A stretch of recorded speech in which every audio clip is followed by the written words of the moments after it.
భజే శ్రీమద్వేంకటరంగార్య శిష్యం సచ్చిష్య సేవధిం శ్రీలక్ష్మణార్య విబుధం సంశ్రయే ధీవిదీప్తయే యో నిత్యమచ్యుతపదాంబుజయుగ్మరుక్మ వ్యామోహదస్తరాణి తృణాయ మేనే అస్మద్గురోర్భగవతోస్య దయైకసింధోః రామానుజస్య చరణౌ శరణం ప్రపద్యే. నారాయణం నమస్కృత్య నరం చైవ నరోత్తమం దేవీం సరస్వతీం వ్యాసం తతో జయముదీరయేత్. వ్యాసం వసిష్ఠనప్తారం శక్తేః పౌత్రమకల్మషం పరాశరాత్మజం వందే సుకతాదంతపోనిధిం. వ్యాసాయ విష్ణురూపాయ వ్యాసరూపాయ విష్ణవే నమో వై బ్రహ్మనిధయే వాసిష్ఠాయ నమో నమః. యం ప్రవ్రజంతమనపేతమపేతకృత్యం ద్వైపాయనో విరహకాతర ఆజుహావ పుత్రేతి తన్మయతయా తనవోభినీదుః తం సర్వభూతహృదయం మునిమానతోస్మి. జయ శ్రీమన్నారాయణ. ప్రియ భగవద్బంధువులారా, ఒకసారి భగవన్ నామాన్ని శ్రవణం చేద్దాం. ఒకసారి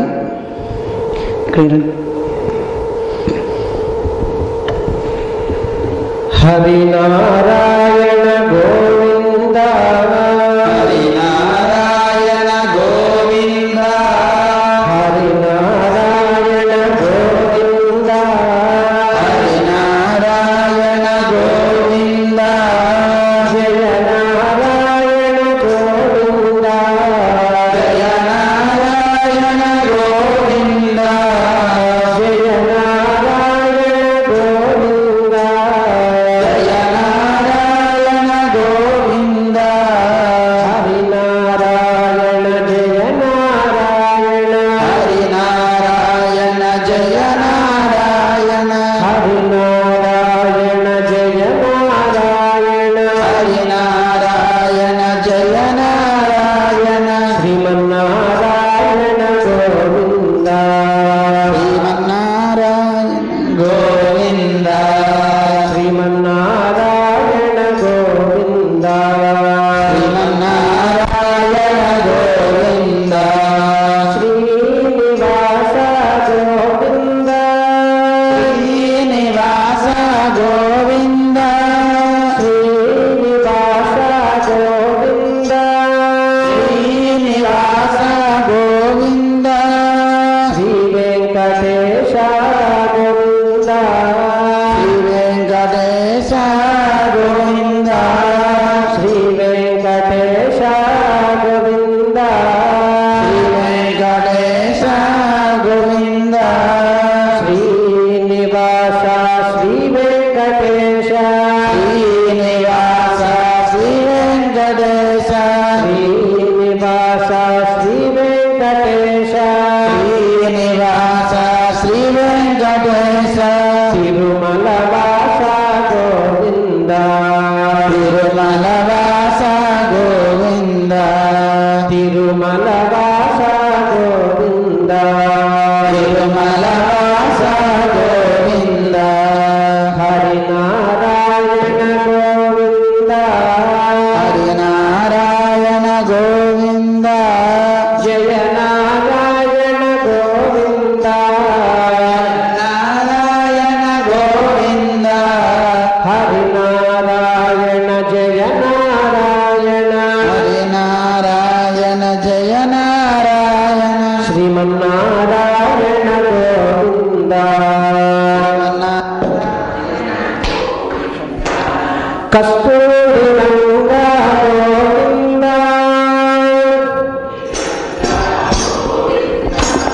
కస్తూరి రంగా గోవింద కస్తూరి రంగ గోవింద కావేరి రంగా గోవింద కావేరి రంగ గోవింద కావేరి రంగా గోవింద కావేరి రంగ గోవింద కస్తూరి రంగా కావేరి రంగా కస్తూరి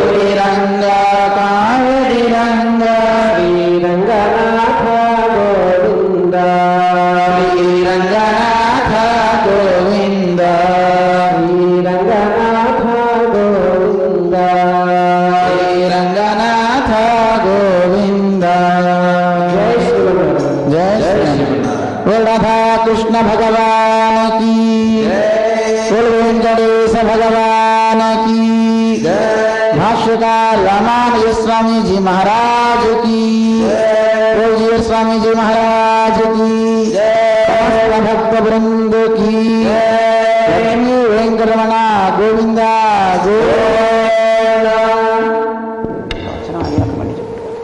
ప్రవచనం ఒకసారి ప్రార్థనా శ్లోకాన్ని మేము చెప్తాం, అందరం కలిసి అందాం. సుఖరూప మహాప్రాజ్ఞ సర్వశాస్త్ర విశారద సంసార సాగరే మగ్నం మాముద్ధర దయానిధే సంసార సాగరే మగ్నం దీనం మాం కరుణానిధే కర్మమోహ గృహీతాంగం మాముద్ధర భవార్ణవాద్ శ్రీమద్భాగవతాఖ్యోయం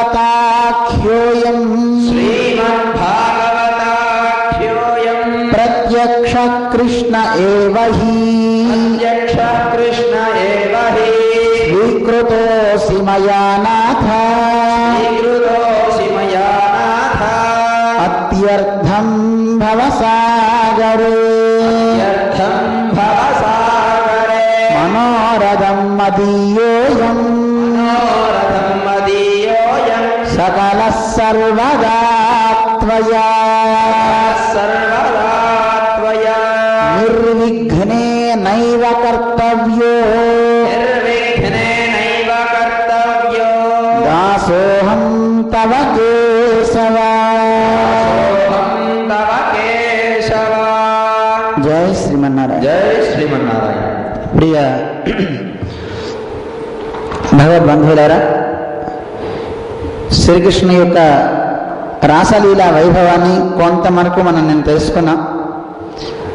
పరమాత్మ ప్రధాన పురుషేశ్వరుడు, స్త్రీ ప్రాయం ఇతరం జగత్ అని శ్లోకం మనకి పెద్దలు అందిస్తున్నారు. ఎన్నో శాస్త్రాలు మనకి చెప్తున్నాయి. ప్రధాన పురుషుడు భగవంతుడు, మిగతా లోకమంతా స్త్రీ ప్రాయమే, అందరూ స్త్రీలే. అందువల్ల భగవంతుడిని ప్రతి వాళ్ళు పొందాలని కోరుకుంటారు. అటువంటి పరమాత్మని గోపకన్యలంతా కూడా భావించారు. ఆయన తప్ప ఇంకో రక్షకుడు లేడని స్వామిని చక్కగా ఆనందించారు గోపికలంతా. అటువంటి ఆ గోకులంలో పరమాత్మ అవతరించడానికి గల కారణం సాక్షాత్తు నారాయణుడే. సాక్షాన్ నారాయణో దేవ అని మనకి శాస్త్రాలు ఎన్నో చెప్తున్నాయి. ఈ లోకంలో మానవుడిగా రావడానికి గల కారణం ఎందుకు భగవంతుడు వస్తున్నాడంటే, ఈ లోకంలో సంసార సాగరంలో మునిగిపోయి మనందరినీ ఉద్ధరించడానికి వస్తున్నాడు పరమాత్మ. దానికి గీతలో స్వామి చెప్పాడు ఎందుకోసం వస్తున్నాడు ఈ లోకానికి అంటే, పరిత్రాణాయ సాధూనాం వినాశాయ చ దుష్కృతాం ధర్మ సంస్థాపనార్థాయ అని 3 కారణాలను పెట్టుకుని వచ్చాడు. అయితే ఈ 3 కారణాలకి ప్రత్యేకంగా భగవంతుడు ఇక్కడికి రావట్లేదు. ఎందుకంటే వినాశాయ చ దుష్కృతాం, దుష్టులైన వారిని సంహరించాలి అనుకుంటే వైకుంఠంలో నుంచి సంకల్పిస్తే చాలు అందరూ పోతారు. కానీ ఆ పని చేయట్లేదు, దానికోసం ఇక్కడికి రావట్లేదు. శత్రువుని చంపడానికి భూమి మీదకి రావక్కర్లేదంటే భగవంతుడు అక్కడి నుంచి సంకల్పిస్తే చాలు. మనకి రామాయణం చెప్తుంది, రాముడు అంటాడు అంటే అక్కడ కేవలం మానవుడని తాను చెప్పుకున్నప్పటికీ కూడా నేనే గనక సంకల్పించానా, సంకల్పాన్ని గనక నేను పుచ్చుకుని గనక ఉంటే అంగుళ్యగ్రేణ తాన్హన్యాన్ అంటాడు రామచంద్రుడు. నేను గోరునిలా అన్నానంటే చాలు రాక్షసులంతా పోతారు. చిటికెని గోలు వేరు గోరుతో అందరినీ చంపేస్తా. అప్పుడప్పుడు అంటుండే నేను చిటికేస్తేనే అంటాం మనం, చేతగాని వాట. ఆయన చేత ఇయ్యి కూడా ఆయన అంటలేదు ఆ మాట. కానీ దాన్ని ఉపసంహరించుకున్నాడు స్వామి అలా చంపనని. అంటే లోకాలన్నింటినీ ఉన్నటువంటి అసురుల్ని రాక్షసులందరినీ లేకుండా చేస్తానాడు పరమాత్మ. చూడండి ఎంత గొప్పవాడో స్వామి. అలాంటి స్వామి తను సంకల్పిస్తే చాలు దుష్టులందరూ కూడా పోతారు. అంటే వాళ్ళల్లో భావాలు పోవాలనే తప్ప పరమాత్మ అందరినీ చంపాలని కోరిక కాదు. ధర్మాన్ని సంస్థాపన చేయాలి. ఏమండి ధర్మ సంస్థాపనకి మళ్ళీ ఆయన రావాలండి. స్వామి గీతలో అదే గీతలో మనకి స్వామి చెప్తున్నాడు, యదా యదా హి ధర్మస్య గ్లానిర్భవతి భారత అభ్యుత్థానం అధర్మస్య తదాత్మానం సృజామి. ఎప్పుడైతే ధర్మానికి గ్లాని ఏర్పడుతుందో, అంటే ధర్మానికి క్లిష్టమైనటువంటి స్థితి కలుగుతుందో, ఆ ధర్మాన్ని సంరక్షించడానికి నేను కొంతమందిని పంపిస్తాను. వాళ్ళకి పేరు జ్ఞానులు, వాళ్ళని ఆచార్యులు అని మనం సంబోధిస్తానంటే జ్ఞానులైనటువంటి పెద్దాన్ని ఈ లోకంలోకి పంపిస్తానన్నాడు స్వామి. మరి అందువల్ల ధర్మ సంస్థాపనకి ఆయన అవసరం లేదు. మరి ఎందుకు వస్తున్నాడు? ఈ మూడిట్లో ప్రధానమైన కారణం పరిత్రాణాయ సాధూనాం. సాధువులైన భక్తులు ఎవరైతే ఉన్నారో, ఆయన తప్ప మాకు ఇంకో రక్షకుడు లేడు అనుకునే వారందరినీ అనుగ్రహించడానికి వస్తున్నాడు. కేవలం వాళ్ళే కాదటండి, వాళ్ళ వల్ల మిగతా వాళ్ళందరూ కూడా. ఎందుకంటే భక్తులైన వారు ఎక్కడో వైకుంఠానికి వచ్చి ఆయన చూస్తామని కోరరండి. ఇక్కడ ప్రత్యక్ష సమానాకారంగా దర్శించాలని కోరే భక్తులు కొంతమంది చాలామంది ఉన్నారు. అలాంటి వారిని అందరినీ కూడా తను అనుగ్రహించాలి. ఇప్పుడు చూడండి, మనం ప్రత్యక్షంగా చూసామనుకోండి, ఒక వ్యక్తిని, టీవీలో కనపడిన వ్యక్తిని కనుక మనం ప్రత్యక్షంగా చూస్తే ఎలా ఉంటుందండి? ఎంత ఆనందాన్ని అనుభవిస్తుంటావో, ఈయన మనకి కనపడ్డాడు రోయ్ అని. ఒకసారి జీఆర్ స్వామి వారు గురువు గారితో పాటు ఒకసారి ఫ్లడ్స్ వస్తే ఒక ఊరు వెళ్ళాము. అక్కడ అందరికీ మొక్కజొన్న విత్తనాలు పంచుతున్న స్వామివారు మేము వెళ్ళడం జరిగింది. వెళ్ళినప్పుడు ఆ ఊళ్ళో పల్లెటూరులో వాళ్ళంతా అదే టీవీ స్వామిరా అంటున్నారు వాళ్ళంతా. అంటే టీవీలో ఉన్న స్వామివారు ఇక ప్రత్యక్షంగా చూశాను, నేను చూశాను ఆనందంతో వాళ్ళు చెప్పుకోవటం మేము కారులో ఉండి విన్నాం. వాళ్ళకి ఎంత ఆనందం వేస్తుందో స్వామిని చూస్తే. అంటే ఎక్కడో దూరంగా ఉన్న ఒక స్వామిని ప్రత్యక్షంగా చూస్తే వాళ్ళకు ఉండే ఆనందాలు ఎంత ఆనందంగా ఉంటుందండి. ఎక్కడో వైకుంఠంలో దేవుడు ఉంటాట అంటే ఏం ఆనందం అండి. ఆయనే, ఆ భగవంతుడే మనందరిని ఉద్ధరించడానికి పూర్ణమేవ అవశిష్యతే దిగి వస్తాట స్వామి అవతారాలలో, రాముడుగా కృష్ణుడుగా ఇలాంటి అవతారాల్లో. అలా వచ్చినప్పుడు ప్రత్యక్షంగా అనుభవించిన వాళ్ళ యొక్క స్థితి చాలా అద్భుతం. అంటే పూర్ణమేవ అవశిష్యతే అంటే అర్చామూర్తి కూడా మనం చెప్పుకోవచ్చు. అర్చామూర్తిగా మనకి ఇప్పుడు కనపడుతున్నాడు, ప్రత్యక్షంగా సేవిస్తున్నాం. కానీ కొంతమంది మహానుభావులైన వారు ప్రత్యక్షంగా స్వామిని దర్శించి చక్కగా ఆనందించారు. అలాంటి వాళ్ళ కోసం స్వామి ఈ లోకానికి వస్తాడు తప్ప కేవలం వచ్చాడు కనుక మిగతా వాళ్ళందరినీ వినాశాయ చ అప్రస్తుతం అండి. చ అనేది అంత పెద్ద ప్రాముఖ్యం కాదు ఆయనకి, ప్రధానం కాదు ఆయనకి. ప్రధానం ఏమిటి అంటే పరిత్రాణాయ సాధూనాం, తన భక్తుల్ని రక్షించడమే. అంటే రక్షించడానికి శత్రువులు పోతే చాలు కదండి. శత్రువులు పోతే ఆయనకి రక్షణ కాదటండి. శత్రువులు పోవాలని కాదు, ఆయన వచ్చి దర్శనం కావాలని కోరిక. మనం గజేంద్ర మోక్షం చెప్పుకున్నాం. గజేంద్రుడు ఏమని కోరాడు? నాహం కళేబరస్య త్రాణార్థం మధుసూదన, హే హరే నన్ను వచ్చేసి ఆ ముసలిబారి నుంచి రక్షించేసాను ఆనందపడుతున్నావా? అందుకోసం నేను నిన్ను పిలిచాను అనుకుంటున్నావా? నేను అందుకోసం పిలవలేదు. మరి ఎందుకు పిలిచావు అన్నట్టు స్వామి. నీకు ఒక పుష్పాన్ని ఇద్దాం అనుకున్నా, ఈ పుష్పం వాడిపోయే లోపల నువ్వు వస్తే, నా ప్రాణం కూడా పోయే లోపల నువ్వు వస్తే నీకు ఈ పుష్పాన్ని అర్పిద్దామని. పాదయోహో అర్పితుంది తవ, నీ పాదాల మీద పెట్టడానికి తప్ప నాకెందుకయ్యా, నన్ను రక్షించమన్నా. ఎలాగూ ప్రాణాలు పోయేవే, కానీ ప్రాణాలు పోయే లోపల జగత్కారుడైనటువంటి ఆ భగవంతుడి దగ్గర ఈ పుష్పం పెట్టాలని కోరా, అందుకే నేను పిలిచాను. ఎలాగూ పోతానని తెలుసు నాకు. ఇప్పుడు కాకపోతే రక్షించాడు భగవంతుడు. కొన్నాళ్ళకైనా ప్రాణం పోవాల్సిందే కదండి, శరీరం పోవాల్సిందే కదా. పరమాత్మ దగ్గర పుష్పం పెట్టాలనే కోరిక చూడండి వాళ్ళకి ఎలా ఉందో. మహానుభావులైనటువంటి పెద్దలు, వాళ్ళు ఒక స్త్రీ కావచ్చు, మిగతా వాళ్ళ బాలులు కావచ్చు, ఎవరైనా కావచ్చు, ఒక జంతువు అవ్వచ్చు, ఎవరైనా ఆ పరమాత్మ సందర్శనం కావాలని కోరతట. అలా కోరి వాళ్ళ యొక్క కోరికను తీర్చడానికి భగవంతుడు వస్తాట ఆయా అవతారాల్లో, రాముడుగా కృష్ణుడుగా ఇలాగా. అలా స్వామి కృష్ణుడిగా వచ్చాడు. వచ్చి ఆయన యొక్క జీవిత చరిత్ర ఎవరు అనుసంధానం చేస్తారో అది వారి జీవనానికి ఒక అమృత గుళిక. లోకంలో మనం దేవతలంతా తాగే అమృతాన్ని తాగితే వాళ్ళకి కేవలం శరీరం మాత్రమే నిలుస్తుంది. కానీ ఈ కృష్ణామృతాన్ని కనుక గొలితే, కృష్ణుని యొక్క చరిత్రని కనుక గొలితే ఇది శాశ్వతమైన ఆనందాన్ని ఇస్తుంది. అలాంటి ఆనందాన్ని ఇచ్చేయండి కథని, అమృతత్వాన్ని సిద్ధింపజేయటం కోసమని శ్రీశుక మహర్షి మన పరీక్ష నరేంద్రుడికి కథలుగా అనుగ్రహిస్తున్నాడు కృష్ణుని యొక్క కథని. ఇలా రాస క్రీడని భగవంతుడు ఏ రకంగా ఆయన క్రీడించాడు ఆ వృత్తాంతాన్ని అంతా చెప్పి ఇక కృష్ణుని యొక్క కథ చెప్పడం ఆరంభించాడు. ఒకసారి శ్రీకృష్ణ పరమాత్మ వాళ్ళ నాన్నగారు అందరూ కలిసి వాళ్ళు ఒక వ్రతం చేద్దామని బయలుదేరి వెళ్తారు. అంబికావనం అని. ఆ అంబికావనానికి వెళ్ళి అక్కడ అమ్మవారిని ప్రార్థన చేస్తూ ఆ రోజు ఉపవాసం ఉంటారు. ఉండి నీరు మాత్రమే తాగాలి. అక్కడ సరస్వతి నది ఉంటే ఆ సరస్వతి నదిలో స్నానం చేసేసి నందుడు వీళ్ళంతా ఆ రోజు ఆలయంలోనే, కోవెల్లోనే విశ్రాంతి తీసుకుంటున్నారట. అలా నిద్రపోయే సమయంలో అందరూ నిద్రపోతున్నారు. ఒక మహాసర్పం ఒకటి వచ్చిందండి. వచ్చి నందుడిని గట్టిగా కింద నుంచి పాదాల దగ్గర నుంచి తినేస్తుంది. అది మొత్తం లోపలికి మింగేస్తుంది. నందుడు ఒకసారి లేచి ఉలిక్కిపడి ఆ సర్పాన్ని చూసి గోపాలకులారా రామ కృష్ణ అంటూ గట్టిగా అరిచేట ఆయన. అలాగానే అందరూ చూసి గబగబా కృష్ణుడు ఈ తండ్రి నందుడు లోపలికి వెళ్ళిపోతున్నాడు ఈ సర్పంలో. కానీ అందరూ బల్లాలు తీసుకుని వాళ్ళ దగ్గర సూది ఉంటాయి కదండి, అవి తీసుకుని గబగబా వచ్చి ఆ సర్పాన్ని ఎంత పుడుస్తున్నా సర్పం ఏమవ్వట్లేదు, నందుడిని లోపలికి తీసుకెళ్ళిపోతాను. వెంటనే కృష్ణుడు గబగబా లేచి వచ్చాడు, తన పాదంతో గట్టిగా దాన్ని తొక్కేటండి. తొక్కగానే ఒకసారి ఆ పాదం స్పర్శకే ఆ ఏమైపోయిందో తెలిసిన ఒక గంధర్వుడిగా తయారయ్యింది. అది అక్కడ శరీరాన్ని వదిలిపెట్టి. అంటే చూడండి ఎంత గొప్పవాడో కృష్ణుడు. తన పాదం సోకితేనే అతిమానుష చేష్టితాన్ని మనం చూస్తాం కృష్ణుని యొక్క వైభవంలో. చాలామందికి చూడడానికి 16,000 మంది గోపికలతో ఏమిటండి ఆ నృత్యాలు, ఏమిటి ఆ క్రీడలు, రాసక్రీడ అనేవాళ్ళు కూడా చాలామంది ఉన్నారు. కానీ కృష్ణ పరమాత్మ లోకంలో మనలాంటి వ్యక్తి కాదు. ఆయన దైవం గనక, ఆయన ఒక కల్పవృక్షం గనక ఎవడు ఆయన్ని కోరితే అది ఇస్తూ ఉంటాడు. గోపికలంతా ఆయన పరమాత్మ అని తెలుసుకున్నారు, ఆయనే సర్వేశ్వరుడు అని తెలుసుకుంటున్నారు. అందుకే ఆయన యొక్క అనుగ్రహాన్ని కావాలని కోరుతున్నారు. అలాంటి కృష్ణ పరమాత్మ పాదస్పర్శకి అతను మంచి రూపాన్ని పొందేటండి. పొందగానే అడిగారు, అసలు ఎవరు నువ్వు, ఎందుకు మా నాన్నగారిని మింగాసి వచ్చింది అంటే ఆ సర్పం చెప్పింది, అయ్యా నేను విద్యాధరుణ్ణి, నా పేరు సుదర్శనుడు అంటారు. ఆ రూపంలో ఉన్నప్పుడు నా దగ్గర చాలా అందం ఉంది కదా అని ఆ అందంతో నేను అంతా విహరిస్తున్నప్పుడు అంగిరసులు కొంతమంది ఋషులు అలా వెళ్తుంటే వాళ్ళందరినీ చూసి నవ్వేటండి. నవ్వడం వల్ల వాళ్ళకి కోపం వచ్చింది, ఎరా మమ్మల్ని చూసి నవ్వుతావట్రా అని వెంటనే శాపం పెట్టారు, నువ్వు సర్పం అయిపోవాలి అని. అలా సర్పాన్ని అయిపోయాను.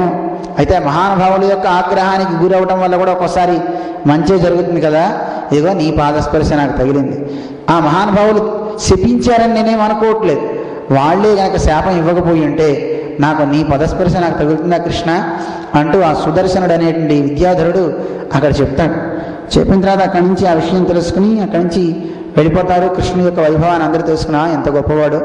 కృష్ణుని యొక్క పాద స్పర్శకే ఒక విద్యాధరుడు, ఒక సర్పం తన నిజరూపాన్ని పొందిందంటే మరి కృష్ణుడితో ఆడి పాడి అక్కడే కృష్ణుని యొక్క సంబంధాన్ని పెట్టుకొని బాబా అనేవాడు ఒకడు, ఫ్రెండ్ అనేవాడు ఒకడు, సఖుడు అనేవాడు ఒకడు, తండ్రి అనేవాడు ఒకడు, తల్లని పేర్లు చెప్పుకునే వాళ్ళంతా ఎలా తరిస్తారు చెప్పండి, అందరూ తరిస్తారు కదా. ఒక విషయం గుర్తుపెట్టుకోవాలి, సాక్షాత్తు విష్ణు సంబంధీకుడి యొక్క సంబంధాన్ని మనం పెట్టుకుంటేనే తరిస్తామే. చూడండి ఎంత విచిత్రం, మనకి శాస్త్రం ఒక మాట చెప్తాను, ఆస్ఫోటయంతి పితరః ప్రనృత్యంతి పితామహాః అంటే పితృదేవతలంతా నృత్యం చేస్తారట. ఇతర లోకాల్లో ఉన్న వాళ్ళంతా కూడా ఎప్పుడు నృత్యం చేస్తారు, వాళ్ళంతా వైష్ణవోనః కులే జాతః. ఒక విష్ణు సంబంధీకుడైనటువంటి వాడి యొక్క సంబంధం కనుక ఏర్పడినా వాడు కులంలో పుట్టినా చాటండి సంతారయిష్యతి, ఆ కులాలన్నీ తరిస్తాయి, ఆ వంశంలో ఉన్న వాళ్ళంతా బాగుపడతారు. అంటే విష్ణువు పుట్టలేదండి, విష్ణువుని ఆరాధించే ఒక భక్తులు పుడితే ఆ వంశాలన్నీ బాగుపడుతున్నాయంటే ఇక సాక్షాత్తు విష్ణువే పుడితే ఎంత గొప్పతనం అండి. అందువల్ల విష్ణువు యొక్క సంబంధీకుడైనటువంటి వాడు, పరమాత్మ అంగీకరించిన వాడు ఒక్కడు ఒక ఇంట్లో ఉంటేనే వాళ్ళ వంశాలన్నీ తరిస్తాయి, రాబోయేవి పూర్వం ఉన్నవి. ఇక చూడండి అంత గొప్పతనం చెప్తున్నారు. అలాంటి సాక్షాత్ కృష్ణుడే ఒక వరాల మూటై వాళ్ళందరి దగ్గర ఉంటూ వాళ్ళందరికీ కలిసి తిరుగుతున్నాడు, ఆనందాన్ని అందరికీ ఇస్తున్నాడంటే ఇంకా వాళ్ళందరికీ ఎంత ఉత్తమ స్థితి వస్తుంది, ఏ లోకం వస్తుందో మనం చెప్పడానికి వీలు కాదనమాట. అటువంటి అంటే వాళ్ళకి పరమపదం తప్ప ఇంకోటి రాదండి. అటువంటి గొప్ప వైభవాన్ని అందరూ తెలుసుకున్నారు. ఇక ఎంతసేపు చాలామంది కృష్ణుడిని సంహరించడానికి కంసుడు పంపించిన వాళ్ళంతా వస్తున్నారు, ఒక్కొక్కరు. ఇప్పటికే చాలామంది మనం పూతన, వీళ్ళ శకటాసురుడు, ఈ వృత్తాంతాలని మనం చెప్పుకున్నాం. అలా వచ్చే వాళ్ళల్లో ఒకసారి రాత్రిపూట గోపికలంతా కోరారట, కృష్ణుడు బలరాముడు ఇద్దరు కూడా రాత్రి సమయంలో నృత్యం చేస్తున్నారు, పాటలు పాడుతున్నారు, అంతా ఆనందంగా గడుస్తుంది. అలాంటి ఆ సమయంలో ఒక కుబేరుని యొక్క అనుచరుడు శంఖచూడు అని వాడికి పేరు, వాడు వచ్చేటండి. వాడికి శిరస్సు మీద ఒక మణి, అద్భుతమైన మణి ప్రకాశిస్తూ ఉంటుంది. వాడు అక్కడికి వచ్చి ఈ గోపికలందరితో కృష్ణుడు నృత్యం చేస్తున్నాడు, వేణువు వాయిస్తూ. దాన్ని ఉద్యమించినప్పుడు అక్కడ కృష్ణుడు గోపికలతో ఉన్నప్పుడు ఒక్కొక్క గోపికలను తీసుకెళ్ళిపోతున్నాడు, ఒక్కొక్క గోపిక కనపట్టలేదు. ఈ గంధర్వుడు వచ్చేసి అందరినీ గోపికలను పట్టుకొని తీసుకెళ్ళిపోతున్నట్టండి. వాళ్ళంతా బలరాముడిని కృష్ణుడిని పిలిచారట. పిలవగానే వెంటనే బలరాముడు కృష్ణుడు ఉత్తర దిశకి వాళ్ళు వెళ్తున్నాడు. కుబేరుడు ఉండేదటే కదండి. గబగబా పరిగెత్తి వెళ్తుంటే ఎద్దుని అనుసరించి మీద పడబోతున్నటువంటి పెద్ద పులిలా కనబడ్డట్టు వీళ్ళిద్దరు. వాళ్ళందరినీ అక్కడ వదిలేసి పారిపోయేట ఆ గంధర్వుడు. వెంటనే గోపికలందరినీ దగ్గర తీసుకుని మీరంతా జాగ్రత్తగా ఉన్నారా అని బలరాముడు ఆగేట్టుగానే కృష్ణుడు ఆగలేదు, వాడి దగ్గరికి పోయేటండి. ఎందుకని వాడి నెత్తి మీద ఏదో మణి ఉంది, ఆ మణిని తీసుకోవాలనిపించిందండి. మనవాడికి మణులన్నా కన్యామణులన్నా ఏది వదిలిపెట్టాడండి. అందుకని గబగబా వెళ్ళాడు. వెళ్ళి వాడిని ఎదుర్కొని ఆపి ఆ మణిని తీసుకుని వాడిని ఒక గుద్దుతో వాడిని సంహరించాడు. నేల కూలేలా చేశాడు కృష్ణుడు. గోపికలందరూ చూస్తుండగానే ఆ మణిని తీసుకొచ్చి బలరాముడికి ఇచ్చేటండి. అంటే మణులు నీకు కన్యామణులు నాకని చెప్పడండి. అంటే ఆ మణి బలరాముడికి ఇచ్చేట శ్రీకృష్ణుడు ఇలా ఒక రాక్షసుని చంపాడు. ఇలా సంహరించి కృష్ణ పరమాత్మ గోపికలందరి యొక్క ఆనందానికి హేతు అయ్యాడు. లోకంలో చూడండి, ఇందాక కథలోనేమో మనం ఒకడేమో అందం బాగా ఉంది, వాడికి గంధర్వుడు. ఆ గంధర్వుడు అందంతో అందరినీ మహర్షులను చూచి వెక్కిరించాడు. వీడి దగ్గర డబ్బు బాగా ఉంది, మరి కుబేరుడి యొక్క అనుచరుడు కదండి, మరి సంపద బాగా ఉంది. లోకంలో కొన్ని ఉంటాయండి, అవి ఎవరికైతే ఉంటాయో ఒక్కొక్కటి ఉంటే చాలండి, వాడు చాలా అనర్థాలు చేస్తారట. మనకి శాస్త్రం చెప్తుంది, ధర్మశాస్త్రం. యవ్వనం ధన సంపత్తి ప్రభుత్వం అవివేకత ఈ ఏకైకప్యనర్థాయ. ఒక్కొక్కటి ఉంటేనే చాలా అనర్థాలు చేస్తుంటండి. ఎవడన్నా మంచి యవ్వనంలో ఉన్నాడంటే ఆ యవ్వనంతో వాడు చేసే తప్పుడు పనులు అన్నీ కావటండి. యవ్వనం, కొంతమందికి యవ్వనం లేకపోతే డబ్బు ఉంటుందండి, ఆ డబ్బుతో వాడు చేయని పాడు పనులు అంటూ ఏమి ఉండవండి. అన్ని పాడు పనులు చేస్తాడు డబ్బుతో. వాడిని కొట్టించడం, వీడిని చంపించడం, వాడి భూమిని కబ్జా చేయటం, ఏవో ఒకటి ఇలాంటి ఉంటాయి. ధన సంపత్తి. 3 ప్రభుత్వం. కొంతమందికి డబ్బు ఉండదు, యవ్వనం ఉండదు, కానీ వాడికి అధికారం ఉంటుంది. ఆ అధికార మదంతో అందరినీ తొక్కి కాలు కింద పెట్టి నొక్కుతాడు. ప్రభుత్వం. 4వది అవివేకత. అవివేకం, ఏమీ తెలియదు వాడికి. వాడు ఒక రాజు అయ్యాడు అనుకోండి, మూర్ఖుడు అనుకోండి, వాడు ఏం తెలియని వాడి వల్ల కూడా చాలా ప్రమాదాలు ఉంటాయండి. ఏమీ తెలియని వాడి చేతిలో ఒక రాయి పెట్టిన పిచ్చివాడి చేతిలో ఏం చేస్తాడు? వాడికి ఒక పిచ్చివాడికి దేవుడి దగ్గర కొట్టడానికి కొబ్బరికాయ ఇస్తే దేవుడి మీద కొట్టాడు, మన మీద కొడతాడో, అర్చకుడి మీద కొడతాడో, వాడి మీద కొట్టుకుంటాడో తెలియదండి. అవివేకుడు, వివేకం లేనివాడు. ఇవి ఒక్కొక్కటి ఉంటేనే అనర్థాన్ని ఇస్తే, ఈ 4 కలిసి ఒక దగ్గర ఉంటే కిము యత్ర చతుష్టయం. అమ్మో, ఈ 4 ఒకటి దగ్గర ఉంటే చాలా కష్టం. ఈ 4 ఒకటి దగ్గర ఉన్నది ఎవరో తెలిసిన దుర్యోధనుడు. ఒక్కోసారి వాడికి ఇలాంటి యవ్వనం ఉంది, ధన సంపద ఉంది, ప్రభుత్వం ఉంది, దానితో అవివేకం ఉంది. ఎవరైనా నమ్మడు, ఎవరు చెప్పినా వినడు, ఒక శకుని గారు చెప్పే తప్ప. దాంతో వాడికి ఉంటే వాడే తీసుకుంటున్నాడు. అందువల్ల ధనం ఒకటే ఉంటే, కేవలం ఉంటేనే అనర్థాన్ని ఇస్తే, ఒక్కొక్కటి ఇస్తేనే అన్నీ ఉంటే ఇంకెలా అవుతారో అని మనకు నిదర్శనాన్ని ఈ ఘట్టాలు చెప్తున్నాయి. అంటే ఒకడు అందం చేత చెడ్డ పనులు చేస్తున్నాడు, ఒకడు ధనం చేత చెడ్డ పనులు చేస్తున్నాడు. అలాంటి వాళ్ళందరినీ నియంత్రిస్తున్నాడు కృష్ణుడు అనమాట. అంటే కృష్ణ పరమాత్మ ఇలాంటి వాళ్ళు ఎవరినైనా సరే అనుగ్రహించి మంచిగా చేసేవంటి ఒక గొప్పవాడు. ఆ తర్వాత కృష్ణుడు నందగోకులంలో గోవులన్నింటినీ చక్కగా కాచే సమయంలో వాటన్నిటినీ సంరక్షణ చేస్తున్నాడు. వాటిల్లో చాలా చాలా గోవులు చాలా బలిష్టం అవుతున్నాయి. అయితే నిజానికి అవేమీ ఎప్పుడు ఏం తినవు, కృష్ణ కరస్పర్శ తప్ప ఇంకోటి ఏం లేదు వాటికి. కృష్ణుడు కరస్పర్శ అయితే చాలటండి. ఇంటికి వచ్చేంత వరకునేమో పాపం బాగా బక్కగా ఉంటాడండి. ఎందుకంటే ఈయన వాయించండి వేణునాదాన్ని వింటూనే ఉంటాయి.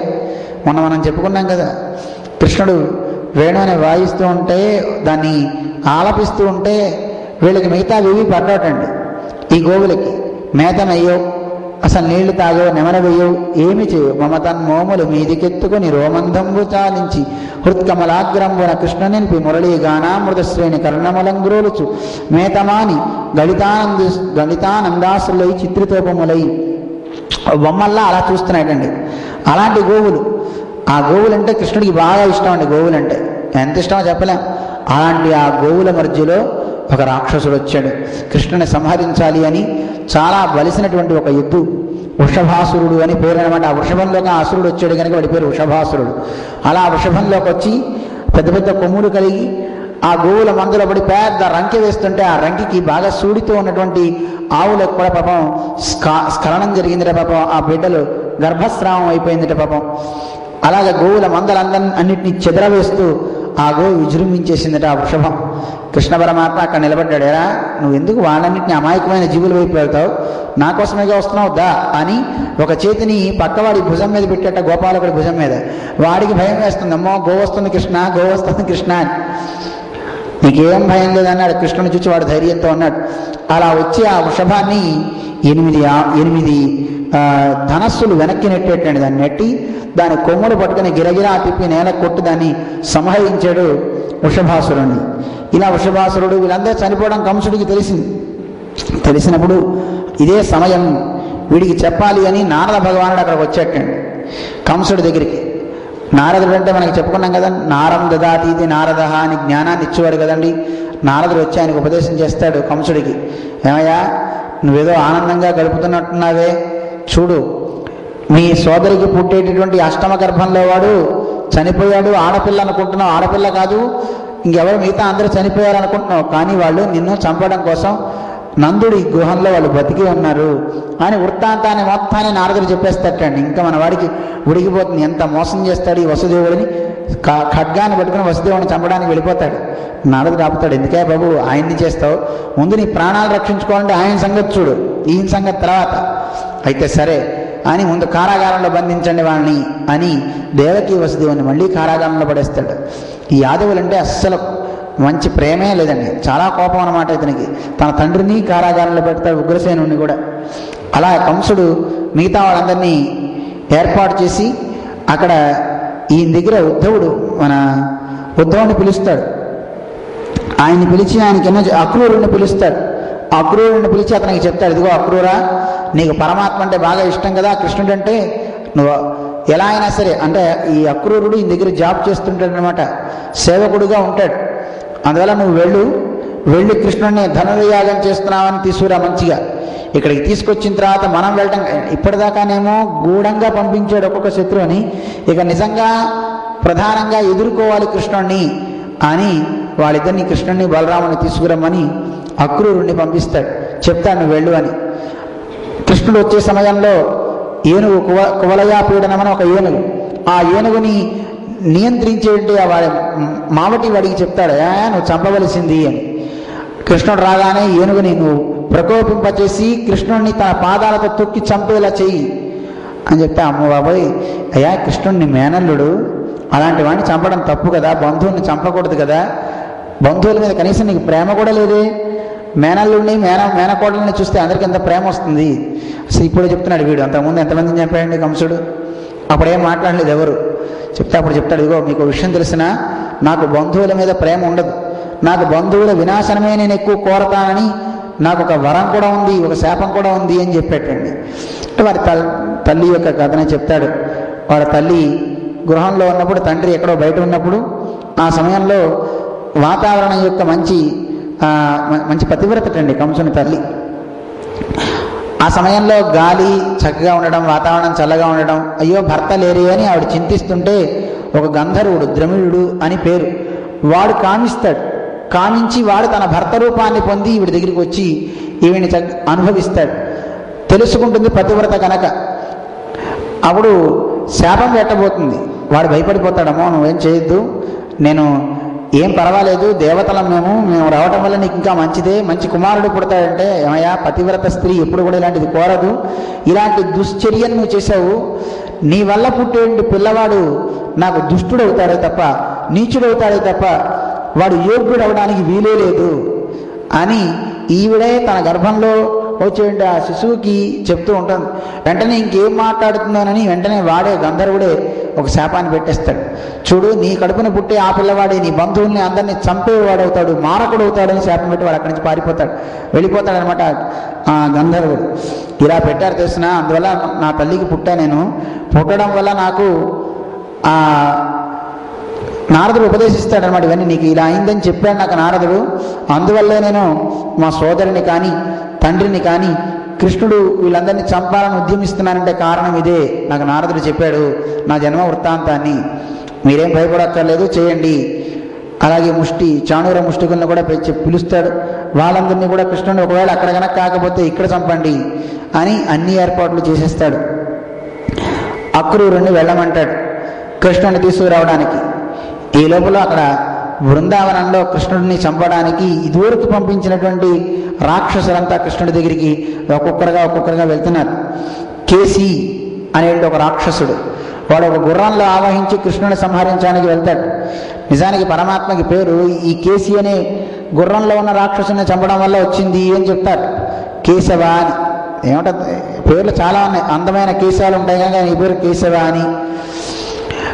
రుద్రుడు ఒక మాట చెప్పాడు, కేశవ అని పేరు రావడానికి గల కారణం ఏంటి అంటే, అయ్యా మేమిద్దరం, నేను బ్రహ్మగారు నీ శరీరాన్ని నుంచి పుట్టాం, అందువల్ల నీకు కేశవ అని పేరు. ఎందుకంటే కా అంటే బ్రహ్మగారు, ఈశా అంటే నేను గనక మేమిద్దరం ఆవాంత వాంగే సంభూతవు, మేమిద్దరం నీ శరీరం నుంచి పుట్టాం గనక తస్మాత్ కేశవ నామవాన్, నీ పేరు కేశవ అయిందయ్యా అని చెప్పేట రుద్రుడు ఈ మాట. అందువల్ల కేశవ అని పేర్లు ఈ కేశి అనే రాక్షసుని చంపడం వల్ల, అందమైన కేశాలు ఉండడం వల్ల, రుద్రుడు బ్రహ్మగారు ఈయన శరీరం నుంచి విష్ణువు శరీరం నుంచి పుట్టడం వల్ల ఈయనకి కేశవ అని వచ్చిందండి. అందువల్ల ఈ కేసి అనే గుర్రంలో ఉన్న రాక్షసుడు కృష్ణుని సంహరించడానికి వచ్చినప్పుడు ఆ గుర్రాన్ని విసిరి దూరంగా పారేస్తాడు కృష్ణుడు. అది పెద్దగా నోరు తెరిచి వస్తే ఆ నోటిలో తన చేతిని బాగా లోపలికి పెట్టేస్తాడు. దానికి ఊపిరాడక కళ్ళు మొత్తం బయటకు వచ్చేసి దాన్ని ఉక్కిరి బిక్కిరి చేసి కృష్ణుడు దాన్ని సంహరిస్తాడు. అప్పుడు ఆ లోపల నుంచి చేతిని తీస్తాడు. అది చూసి నారద భగవానుడు అంతరిక్షంలో చూసి భయపడిపోతాడు. ఓడి నాయనో, ఇలా కూడా చంపచ్చా శత్రువుల్ని అని కృష్ణుడి దగ్గరికి వచ్చి కృష్ణుడిని ప్రార్థన చేస్తాడు. కృష్ణుడికి తన యొక్క గతాన్ని మొత్తాన్ని, ఎవరికి పుట్టాడు, ఎలా పుట్టాడు అంటే, నువ్వు నందయశోదులకు పుట్టినవాడివి కావు కానీ కృష్ణుడికి అన్నీ తెలుసును. కానీ ఇతను చెప్తాడు నారదుడు, వసుదేవుడికి దేవికి నువ్వు పుట్టావయ్యా, కంసుడు నేను ఇలా చేస్తున్నాడని మొత్తం వివరం అంతా నారదుడు చెప్పి జరగబోయేటువంటి కురుక్షేత్ర సంగ్రామం కూడా చెప్పేస్తాడండి. అప్పట్లో భూభారాన్ని మొత్తాన్ని తగ్గిస్తావు నువ్వు అని విషయాన్ని మొత్తాన్ని, ఏ ఏ కార్యాలు శ్రీకృష్ణ పరమాత్మ చేస్తాడో ఆ కార్యాలన్నింటినీ నారదుడు చెప్తాడు కృష్ణుడికి. చెప్పిన తర్వాత అక్కడి నుంచి నారదుడు భగవంతుడి దగ్గర సెలవు తీసుకుని వెళ్తాడు. శ్రీకృష్ణ పరమాత్మ ఇక గోకులంలో తన వేణునాదంతో అందరినీ మరిపిస్తూ ఉంటాడు. గోపికలంతా ఆ వేణునాద ఆస్వాదం చేస్తూ, రాత్రిపూట ఆ రోజు రాసలీలప్పుడు ఆ వేణునాదమే కాదండి, పగటి పూట ఆ గానం చేస్తుంటే కూడా ఎవరు ఏ పని చేయలేరు. ఏడిచే పిల్లలు ఏడు పాపేస్తారండి ఆ వేణుగానం వింటే. ఆకలితో ఉండి పాలు కావాలని ఏడిచే పిల్లవాడు కూడా ఆకలికి కృష్ణువు గానం చేసేటువంటి ఆ వేణుగానానికి మైమరిచిపోయి పాలు తాగడం కూడా మర్చిపోతారండి. అంత ముగ్ధంగా మనోహరంగా ఉండేటువంటి ఆ వేణునాదాన్ని చక్కగా చెప్తూ, ఇందాక మనం చెప్పుకున్న మమతల మోముల మీదకెత్తుకునే వర్ణన చాలా అందంగా అక్కడ గోపికలు వర్ణిస్తూ ఉంటారనమాట. చూడండి, జ్ఞానం ఉన్న మనిషే కాదు, జ్ఞానం లేని పశువులు కూడా కృష్ణుడు వాయించేటటువంటి ఆ శబ్దాన్ని, ఆ రాగాన్ని చక్కగా ఆలపిస్తుంటే ఆ రాగాన్ని ఆస్వాదం చేస్తున్న పశువులు కూడా ఇక మనిషి, జ్ఞానం ఉన్న మనిషి గురించి చెప్పాలా. మీకు చెప్పాము మొన్న, వేణువు అంటే అందులోంచి వచ్చే శబ్దం ఓంకారం అని. ఓంకారంలో 3 అక్షరాలు ఉంటాయని చెప్పాం, ఆ భూమా అని. ఆ అంటే రక్షకుడు పరమాత్మ, మనకి అకారార్థో విష్ణు జగదుదయ రక్షా ప్రళయకృతు అని మనకి పరాశర భట్టర్ అనే మహనీయులు చెప్తున్నారు. ఆ అంటే పరమాత్మ అని. ఏమండి, భట్టర్ వారు చెప్తే మేము ఎలా నమ్ముతామండి? అందుకే నమ్మకండి, సాక్షాత్ భగవంతుడు కూడా చెప్పాడు, అక్షరాణం అకారోస్మి, అక్షరాల్లో నేను అకారాన్ని అని స్వామి చెప్పాడు గనక ఆ అంటే భగవంతుడు. అలాగే మన వ్యాకరణ శాస్త్రాన్ని అందించినటువంటి పెద్దలంతా కూడా ఆ ఇతి భగవతో నారాయణస్య ప్రథమాభిధానం, ఆ అంటే భగవంతుడైనటువంటి నారాయణ యొక్క మొట్టమొదటి పేరు అని మనకి మహనీయులైనటువంటి పెద్దలంతా చెప్పారు. అందువల్ల ఆ అంటే భగవంతుట. ఏం చేస్తాడు ఆయన? సృష్టి స్థితి లయాలన్నింటినీ చేసేవాడు. మరి మా అంటే ఎవరు? మకారార్థో జీవ, మకారాన్ని చేత తెలియబడేవాడు జీవుడు. అంటే ఏమన్నా మకారం చేత జీవుడు అని ఎలా తెలుస్తుందండి అంటే, మా అంటే మనకి జీవుడు అని చెప్పడంలో కారణం జ్ఞానవాచి అంటారు. అందువల్ల దాన్ని వివరిస్తూ మనకి చెప్తారనమాట. అందువల్ల మకారం చేత తెలియబడే వాళ్ళందరం మనం, ఆ చేత తెలియబడేవాడు స్వామి. ఆ అకారానికే మనందరం చెందిన వాళ్ళం, ఇంకోళ్ళ కాదు అని మధ్యలో ఊ చెప్తుందండి. ఓ జీవులారా, మీరంతా పరమాత్మకే చెందినవారని నిశ్చయాన్ని చెప్తుంది. ఆయనకే అని చెప్తుంటాను మధ్యలో ఉండే ఊ అనేది. ఆయనకి తప్ప మీరు మిగతా వారికి కాదు.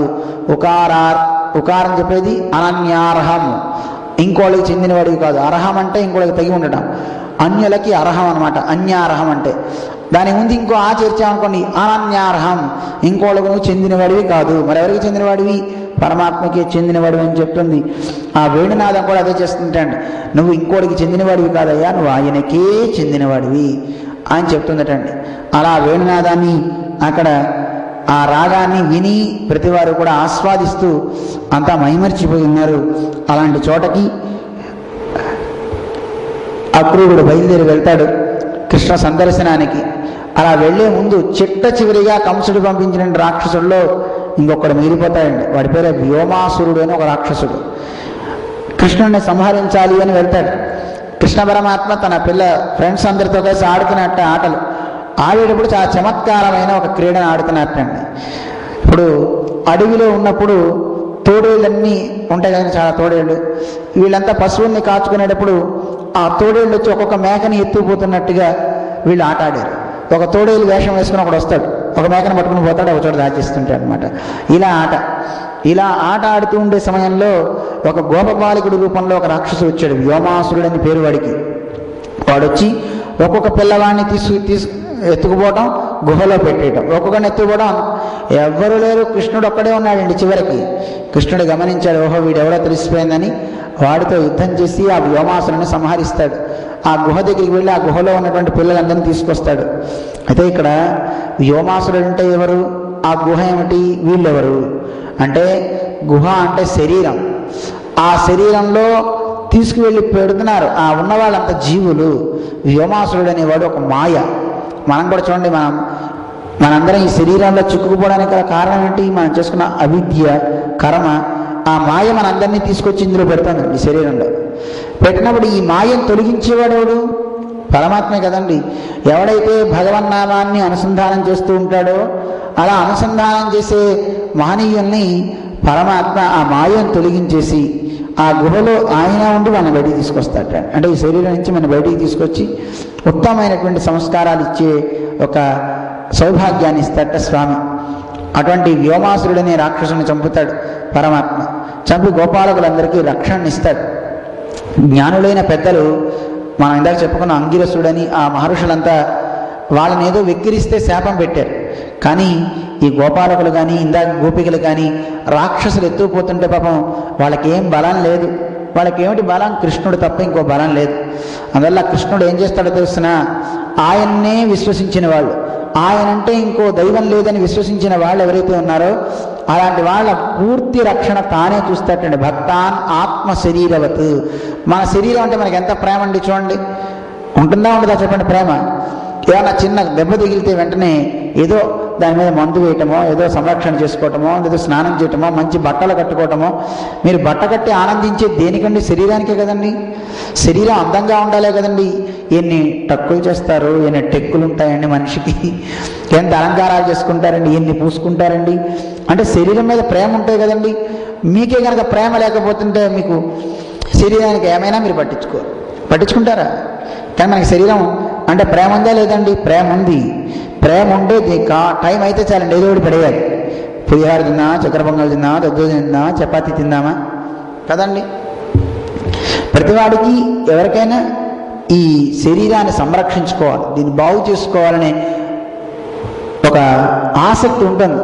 అలాగే పరమాత్మ కూడా తనే రక్షకుడు అనుకున్నటువంటి భక్తులని ఆత్మ శరీరాన్ని ఎలా రక్షిస్తుందో, అంటే లోపల నుండి మనం ఈ శరీరాన్ని రక్షిస్తున్నాం కదండి, అలా పరమాత్మ కూడా మనందరినీ రక్షిస్తటండి. అంటే తనే మనకి రక్షకుడు అని ఒదిగి ఉంటే అంత గొప్ప విశేషాన్ని మనకి ఇక్కడ చెప్తున్నారు. తపస్సంపన్నులైన మహర్షులు వాళ్ళ మీదకి వస్తే శాపాలు పెట్టారు. వాళ్ళు పోయి సర్పాల్లాగాను ఇంకోలాగా అనుభవించేస్తున్నారు ఆ శిక్షని. పాపం వీళ్ళు శాపం పెట్టడం చేత కాదు, ఎవరన్నా ఎదిరించడం అంత బలము లేదు. అలాంటి వాళ్ళు వీళ్ళనమాట. అలాంటి వీళ్ళందరినీ సంరక్షించాడు పరమాత్మ. అలాంటి కృష్ణుని చూడాలి అని అక్రూరుడు బయలుదేరి తాను అనుకుంటున్నట్టు, అబ్బా ఎంత గొప్పతనం, సుప్రభాతాచమే నిశ అద్యమే సఫలం జన్మ. మనకి పెద్దలు అంటూ ఉంటారు చూడండి, నాకు నిజంగా ఈరోజు నా జన్మ ఎత్తినందుకు తరించింది. ఎందుకని? నాకున్న రాత్రి పోయింది, ఇప్పుడు ఉదయిస్తున్నా నేను, నాకు ఇప్పుడు తెల్లవారుజాము అవుతుంది అన్నట్టండి. సుప్రభాతాచమే నిశ, నాకున్నటువంటి నిశ రాత్రి పోయి సుప్రభాతం ఇప్పుడే అయింది, ఇప్పుడే తెల్లవారింది. అంటే అర్థం ఇప్పుడే నాకు జ్ఞానం వస్తుంది. మన పెద్దలు చెప్తూ ఉంటారు, ఆళ్వారు ఆచార్యులందరూ కూడా, ఎప్పుడు నువ్వు పుట్టినవాడు అవుతావు అంటే తెలుసుకోవలసినటువంటి రహస్యాన్ని తెలుసుకున్నప్పుడే నేను పుట్టినవాడిని తప్ప అమ్మ కడుపులోంచి వచ్చినప్పుడు నేను పుట్టినవాడిని కాను అంటారు మన వాళ్ళు. అంటే ఏది తెలుసుకోవాలో, దేన్ని తెలుసుకుంటే నిజంగా నాకు జ్ఞానం వస్తుందో దాన్ని తెలుసుకుంటే అప్పుడే మన జ్ఞానం. నేను ఐటీ అయ్యాను, లేదా నేను ఇంజనీర్ని అయ్యాను, ఇవన్నీ తెలుసుకున్నా అని గర్వాలు ఎందుకండి మనకి? అవసరమా? ఇది తెలుసుకోవడం ఒక తెలుసుకోవడమేనా? ఏమీ రానివాడు తెలుసుకుంటున్నాడు కదండి. కానీ దేన్ని మనం తెలుసుకోలేకపోతున్నామో దాన్ని తెలుసుకోవాలి, ఆ తత్వాన్ని. ఆ తత్వాన్ని తెలుసుకున్న నాడు నిజంగా తెలుసుకున్న వాటండి, అప్పుడు నిజంగా వాడు పుట్టిన వాటండి.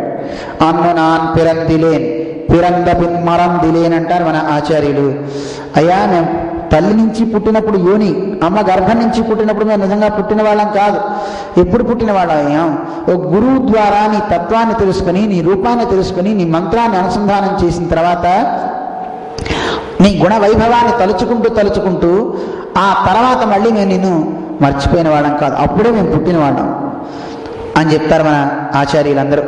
అందువల్ల నిజంగా ఎప్పుడు పుట్టిన వాళ్ళం అవ్వాలి మనం? భగవంతుని తలుచుకుంటే. ఈయన అదే అంటున్నాడు అక్రూరుడు, నిజంగా నాకు ఎంత అదృష్టం, లోకంలో ఎవరికీ రాదు కదా, ఏం చేసి ఉంటానో, కంసుని చెరలోనే ఉండి ఈయన బారిలో ఉంటున్నాను, ఇక్కడ ఈయన సేవకుడిగా ఉన్నానే, అలాంటి కంసుడు నన్ను కృష్ణుడి దగ్గరికి పంపిస్తున్నాడంటే, ఎవరిని కృష్ణుడి దగ్గరికి వెళ్ళి చంపమని చెప్తున్నాడు, అటువంటిది కృష్ణుడిని ఇక్కడికి తీసుకురా అని ఒక గొప్ప సౌభాగ్యాన్ని నాకు ఇచ్చాడే, ఏం చేసి ఉంటా నేను? కిమయా చరితం భద్రం కిం తప్తం పరమం తప, ఏం తపస్సు చేశాను, ఏం యజ్ఞయాగాది క్రతువులు చేశాను, ఏ కర్మను చేసి ఉంటా నేను అని. కిం బాధాప్యర్హతే దత్తం, నేను ఎవరికి దానం చేశాను, దానం చేసేటప్పుడు కూడా ఇక్కడ చెప్తున్నారు చాలా అందంగా, నేను ఇచ్చే దానం సవ్యమైనటువంటి దానాన్ని, మంచి దానాన్ని ఎవరికి చేశానో, దానం ఇచ్చేటప్పుడు కూడా ధనాన్ని వృధాపరిచేవాడికి ఇవ్వకూడదండి. వృధాపరిచే వ్యక్తులకు ఇచ్చామంటే ఆ దానం ఎందుకు పనికిరాదు. అందుకని దానం ఎప్పుడు కూడా, దానం ఇచ్చేటప్పుడు సపాత్రుడికి ఇవ్వాలి.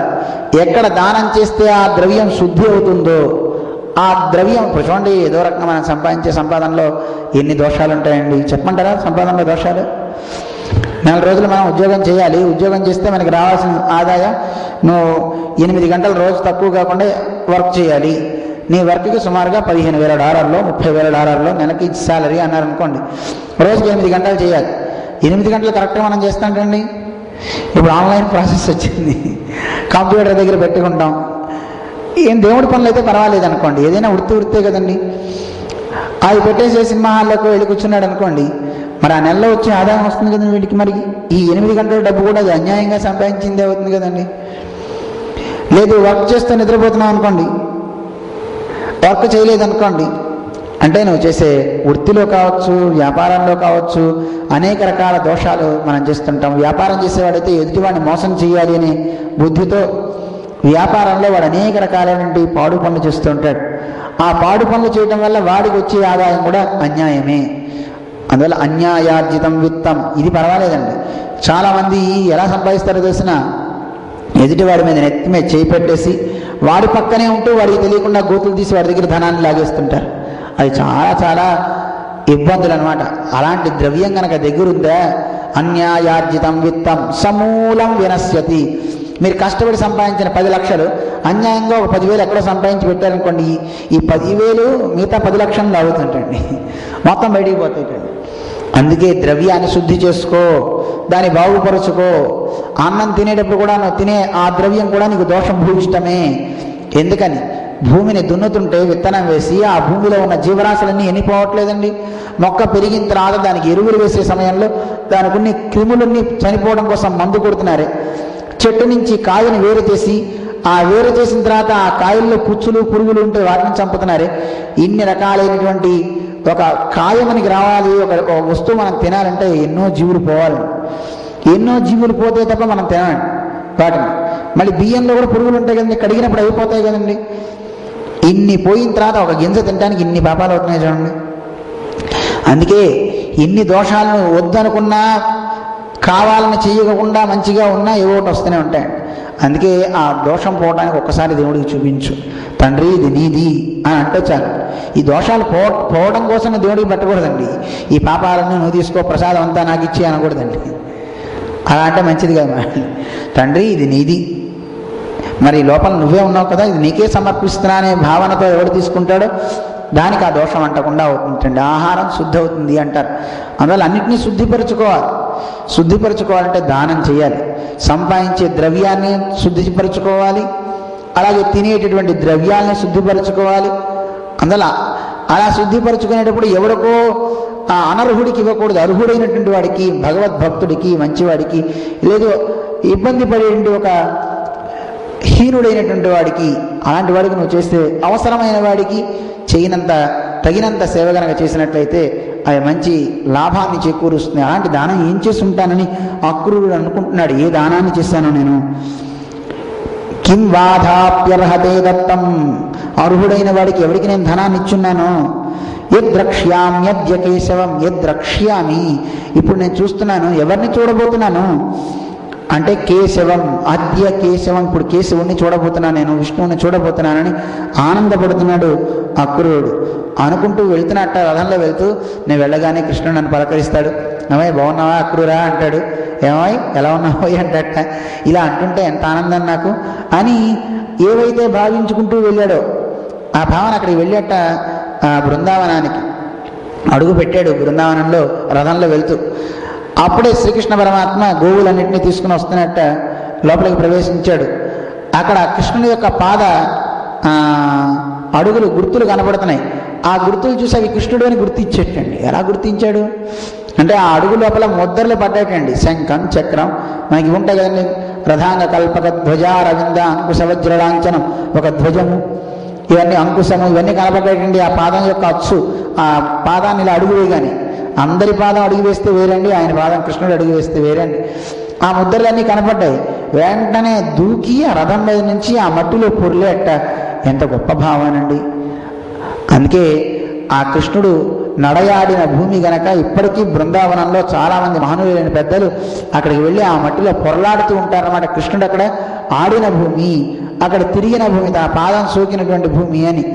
అలాంటి ఆ భూమిలో పొరలాడి కృష్ణాన్ని స్మరణ చేస్తూ అక్కడ వెళ్ళేట కృష్ణుడిని చూచాడు అక్రూరుడు. చూచి ఒకసారి హృదయం పొంగి అక్కడికి వెళ్ళి కృష్ణుడిని గట్టిగా పాదాలు పట్టేసుకున్నట్టు. నిజానికి పినతండ్రి ఇలా పెద్దవాడు, అటువంటి ఆయన వెళ్ళి పాదాలు పట్టుకోవడం ఏంటండి, పెద్దవాడు కదా అక్రూరుడు. వెళ్ళిపోయి కృష్ణుడి పాదాలు పట్టుకొని కళ్ళు వెంట నీరు వచ్చేసింది. లేవనెత్తాడు బలరాముడు కృష్ణుడు ఇద్దరు కూడా. ఎవరో ఏమిటో చెప్పలేని స్థితిలోకి వెళ్ళిపోయాడు అక్రూరుడు. నేను పలానా వాడిని, ఇందుకోసం వచ్చా అని చెప్పలేకపోతే కృష్ణుడు గ్రహిస్తాడు. నువ్వు ఎవరో ఏమిటో అన్ని గ్రహించి ఏమయ్యా బాగున్నావా అని ఏదైతే ఇతను ఆశించాడో అవన్నింటినీ పలకరించి అప్పుడే నందుడు వస్తాడు. వచ్చి వసుదేవుడు ఎలా ఉన్నాడు, బాగున్నారా అని అన్ని విషయాలు అడిగితే ముందు లోపలికి తీసుకెళ్ళి భోజనాన్ని పెడతారు. తాంబూలాన్ని బలరాముడు ఇస్తాడు. అన్నీ ఇచ్చి అతనికి ఆదరంతో చక్కగా చేసి ఎందుకు ఏమిటి వచ్చారు ఇలా విశేషం తెలుసుకుంటారు నందుడు అడుగుతాడు. జరిగిన విషయం అంతా నారదుడు వచ్చాడు. నారదుడు వచ్చి కంసుడికి విషయాలన్నీ చెప్పాడు. నువ్వు ఇక్కడే ఉన్నావు, కృష్ణుడు ఇక్కడే పెరుగుతున్నాడని తెలిసిపోయింది ఆయనకి. కంసుడు ఇప్పుడు ధనుర్యాగం అక్కడ జరుగుతుందనే మిషతో కృష్ణుడిని ముట్టడించాలి అని ఒక కుట్ర పన్నాడు. అందుకే నన్ను తీసుకుని రమ్మన్నాడని చెప్పేటండి అక్రూరుడు. కృష్ణుడికి విషయం అంతా తెలిసింది కదండి. ఆ విషయాన్ని తెలుసుకొని సరే మనందరం, నందుడు అంటాడు బండ్లు కట్టండి, నేతులు, పాలు, పెరుగులు అన్నీ తీసుకోండి, మనం ఇక్కడి నుంచి రేపు ప్రయాణం అవుతున్నాం అన్నట్టండి. వెంటనే అందరూ కూడా ఆ ఊరంతా బృందావనంలో వాద్యం చేసి కొట్టేట, డప్పు కొట్టి మరీ చెప్పేట కృష్ణుడు ఇలా అక్కడికి వెళ్తున్నాడు బృందావనానికి, ఇక్కడి నుంచి మొదలు వెళ్తున్నాడని. అందరికీ తెలిసిపోయింది. గోపికలంతా ఎంత విహ్వలులైపోయారో.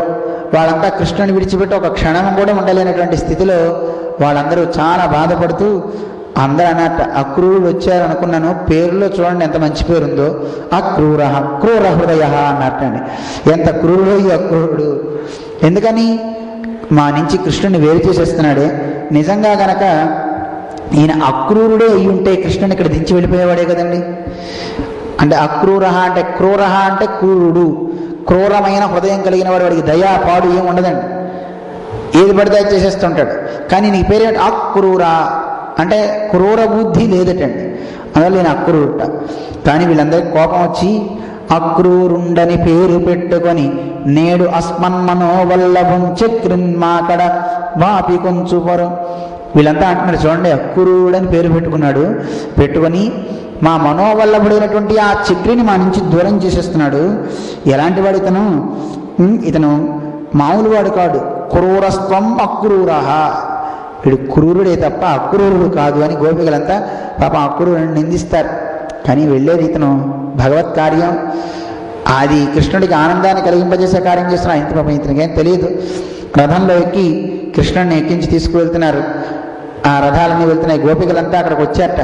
ఎలా అయినా సరే కృష్ణుడిని ఆపేస్తే బాగుండు, హే బ్రహ్మదేవా ఎలాగోలాగా ఆపవయ్యా అని బ్రహ్మని ప్రార్థన చేస్తున్నారట. ఏమో వెళ్ళే సమయంలో ఏమైనా పిడుగుపడచ్చేమో, వాన రావచ్చేమో, ఉప్పొంగచ్చేమో, ఎలాగోలాగా వీళ్ళ ప్రయాణం క్యాన్సిల్ అయిపోతే బాగుండు.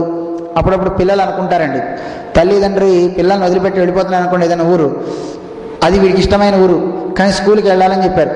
మా నాన్న టైర్ పంచర్ అయిపోతే బాగుండు, వాడు వెళ్ళకపోతే బాగుండు, క్యాన్సిల్ అయిపోతే బాగుండు, రేపైతే నేను కూడా వెళ్ళొచ్చు కదా అని ముందు ఎలా ఊహిస్తుంటారో గోపికలు కూడా అలాగే ఏదన్నా ఒక సందర్భం వచ్చేసి ఆగిపోతే బాగుండు, హే బ్రహ్మదేవ దైవం కూడా మాకు అనుకూలంగా లేదు అని ఎంత బాధపడతారో. వాళ్ళ కన్నీళ్లు కారితే ఆ పక్కన ఆ నీళ్ల వర్షం అంతా ఆ పక్కన ఇంకో యమునా నదిలో ప్రవహిస్తుంటండి కన్నీళ్లు. ఎలా అయినా సరే ఇంకా వెళ్ళి నిర్మోహమాటంగా ఎదురు వెళ్ళేసి ఆపేద్దామన్నంత ఉద్రేకంతో ఉన్నారు. వాళ్ళకి చూడండి, ఆడవాళ్ళకి సహజంగా ప్రేమ రాదు, పుట్టిందంటే రాదని కాదు, వస్తుంది. ఆ ప్రేమ వచ్చిందంటే ఎంతమంది ఉన్నా ఆగరండి, ఎంతమందిలో అయినా సరే సిగ్గుపడరు. మామూలుగానే కామాతురాణాన్ నభయం నలజ్జ అని మనకి శాస్త్రం చెప్తుంది. కామం బాగా ఉన్న వాళ్ళకి అసలు వాళ్ళకి భయం అనేది ఉండదు, సిగ్గుపడటండి. అందులో ఆడవాళ్ళైతే కనుక ఎక్కడ మొహమాట పడరండి, ఎవరినన్నా ప్రేమించారంటే చక్కగా చెప్పేస్తారటండి. మగవాడైతే వాడు ఒంటరిగా ఉన్నా చెప్పడానికి భయమే, అంతమందిలో చెప్పడానికి భయమే. అంటే వాళ్ళు పరిపూర్ణంగా విశ్వసించి ఉంటారు ఆడవాళ్ళు. ఒకసారి వాళ్ళు కనుక విశ్వసించారంటే ఇంకా ప్రాణం పోయేంత వరకు వాళ్ళు మన మనస్సు మారదటండి. మరి మిగతా వాళ్ళందరిది కృష్ణుడిని అనుకుంటుంటారు, అయ్యో ఎలా వెళ్ళిపోతున్నాడు చూడండి సార్ కృష్ణుడని. వాళ్ళు కృష్ణుని పాపం బాధ పెట్టుకుంటుంటారు మనసులో, అయ్యో కృష్ణ కనీసం మనం చూడటం లేదే అని. ఈ లోపల నందుడు ఒక వాహనం మీద ఎక్కి వాహనాల మీద వాళ్ళ ముందు సాగుతారు. కృష్ణుడు అక్కడ రథాన్ని ఆపి గోపీలందరికీ నేను మళ్ళీ తొందరలో వస్తానని సైగ చేస్తూ ప్రయాణం చేస్తాడనమాట. ఆ ప్రయాణంలో కృష్ణుని యొక్క ధ్వజం కనపడేంత వరకు వీళ్ళు ఆ కళ్ళు మొత్తం అలా పెట్టుకుని చూస్తూనే ఉన్నట్టండి. అయితే ఈ గోపికలకు అనుకుంటున్నట్టు, అయ్యో కృష్ణుడు నగరానికి బయలుదేరాడు, మనమేమో నాగరికులం, ఇక్కడున్న వాళ్ళం, ఇక్కడున్న మనందరి మీద మోజు పోయింది. ఇంకా అక్కడికి వెళ్ళి వాళ్ళందరినీ చూచిన తర్వాత ఇంకా వాళ్ళతో ఆడవాళ్ళకి ఇదో బుద్ధి ఉంటుందన్నమాట. వాళ్ళతో ఎన్ని మంచి బుద్ధులు ఉంటాయి, మళ్ళీ అన్నీ ఇంకో ఇలాగ కూడా ఉండొచ్చు. మనం కృష్ణుడు ఏదో కార్యం మీద వెళ్తున్నాడు, వెళ్ళే కృష్ణుని వీళ్ళంతా అనుకుంటున్నారు మన్ని మర్చిపోతాడు ఇంకా కృష్ణుడు, అక్కడికి వెళ్ళిపోయి అక్కడ ఉండే ఏంటి నగరంలో ఉండే వాళ్ళ షోకులన్నీ చూస్తాడు, వాళ్ళ దగ్గర ఉండిపోతాడు తప్ప ఇంకా మళ్ళీ మన దగ్గరికి రాడు. కొత్తగా పెళ్ళయిందంటే ఆ పెళ్ళయిన తర్వాత భర్త కనుక ఎవరితో మాట్లాడారంటే సమానమైన వయసులో కానీ అమ్మమ్మతో మాట్లాడినా భార్య కోపమేనండి. ఎందుకని ఏం మాట్లాడుతున్నావు అంటారండి. వాడేదో మాట్లాడుతున్నాడు పాపం అవసరం వచ్చి, అలా మాట్లాడినా తట్టుకోలేని స్థితి అండి. ప్రేమ అధికమైతే పాపం ఆ అనుమానాలకు దారిస్తుంది. అతి స్నేహ పాపసింకి అంటారండి. బాగా ప్రేమ ఎక్కువైపోయినా పాపాన్ని శంకిస్తుంటారు. ఈ గోపికలంతా అలాగా కృష్ణుడి గురించి అనుకుంటున్నారు, అయ్యో అక్కడ వెళ్ళిపోతున్నాడే అని. కృష్ణుడు అలా బయలుదేరి వెళ్ళాడు. ఆ వెళ్ళే సందర్భంలో మన గోపాలకులు ముందు వెళ్ళిపోయారు. కృష్ణుడు బలరాముడు అక్రూరుడు రథాన్ని తోడుతూ, అక్రూరుడు ఒక చోట సంధ్యావందనాదులు కార్యాలు చేసుకోవడానికి ఒక చోట ఆగుతాడు. ఆగి అక్కడ స్నానం చేస్తాడు. అక్రూరుడు చేసి ప్రణవ జపాన్ని చేస్తూ ఉంటాడు. కృష్ణుడును బలరాముడు అక్కడంతా తిరిగి వాళ్ళ అనుష్ఠానం చేసుకుని వచ్చి రథంలో కూర్చుంటారు. ఆ ప్రణవ జపం చేసుకుంటూ ఉంటుంటే అక్కడ కృష్ణుడు బలరాముడు కనపడ్డారటండి. అక్కడ ఆయనకి కనపడితే ఇదేంటి వీళ్ళు ఇక్కడ కనపడ్డారని చూస్తే కృష్ణుడు బలరాముడు అక్కడ మళ్ళీ రథంలో ఉన్నారు. ఇదేమిటి ఇక్కడ లేరే అని మళ్ళీ నీళ్ళల్లో మునిగి మళ్ళీ స్నానం చేసి లేవబోతుంటే నీళ్లల్లో కనపడింది సహస్ర వదనుడైనటువంటి ఆదిశేషుడు. ఆ ఆదిశేషుడు నల్లని వస్త్రాన్ని ధరించున్నట్ట. ఆ ఆదిశేషుని యొక్క పీఠభాగంలో నారాయణుడు కూర్చునున్నట్ట కృష్ణ భగవానుడు. అలా ఉన్నటువంటి ఆ స్వామి సౌందర్యాన్ని చూచి ఆశ్చర్యపోతాడు ఇతను. ఆశ్చర్యపోయి వెంటనే పరమాత్మని స్తోత్రం చేస్తాడు. నమస్తే వాసుదేవాయ సర్వభూత క్షయాయ చ హృషికేశ నమస్తుభ్యం ప్రపన్నం పాహి మాం ప్రభో.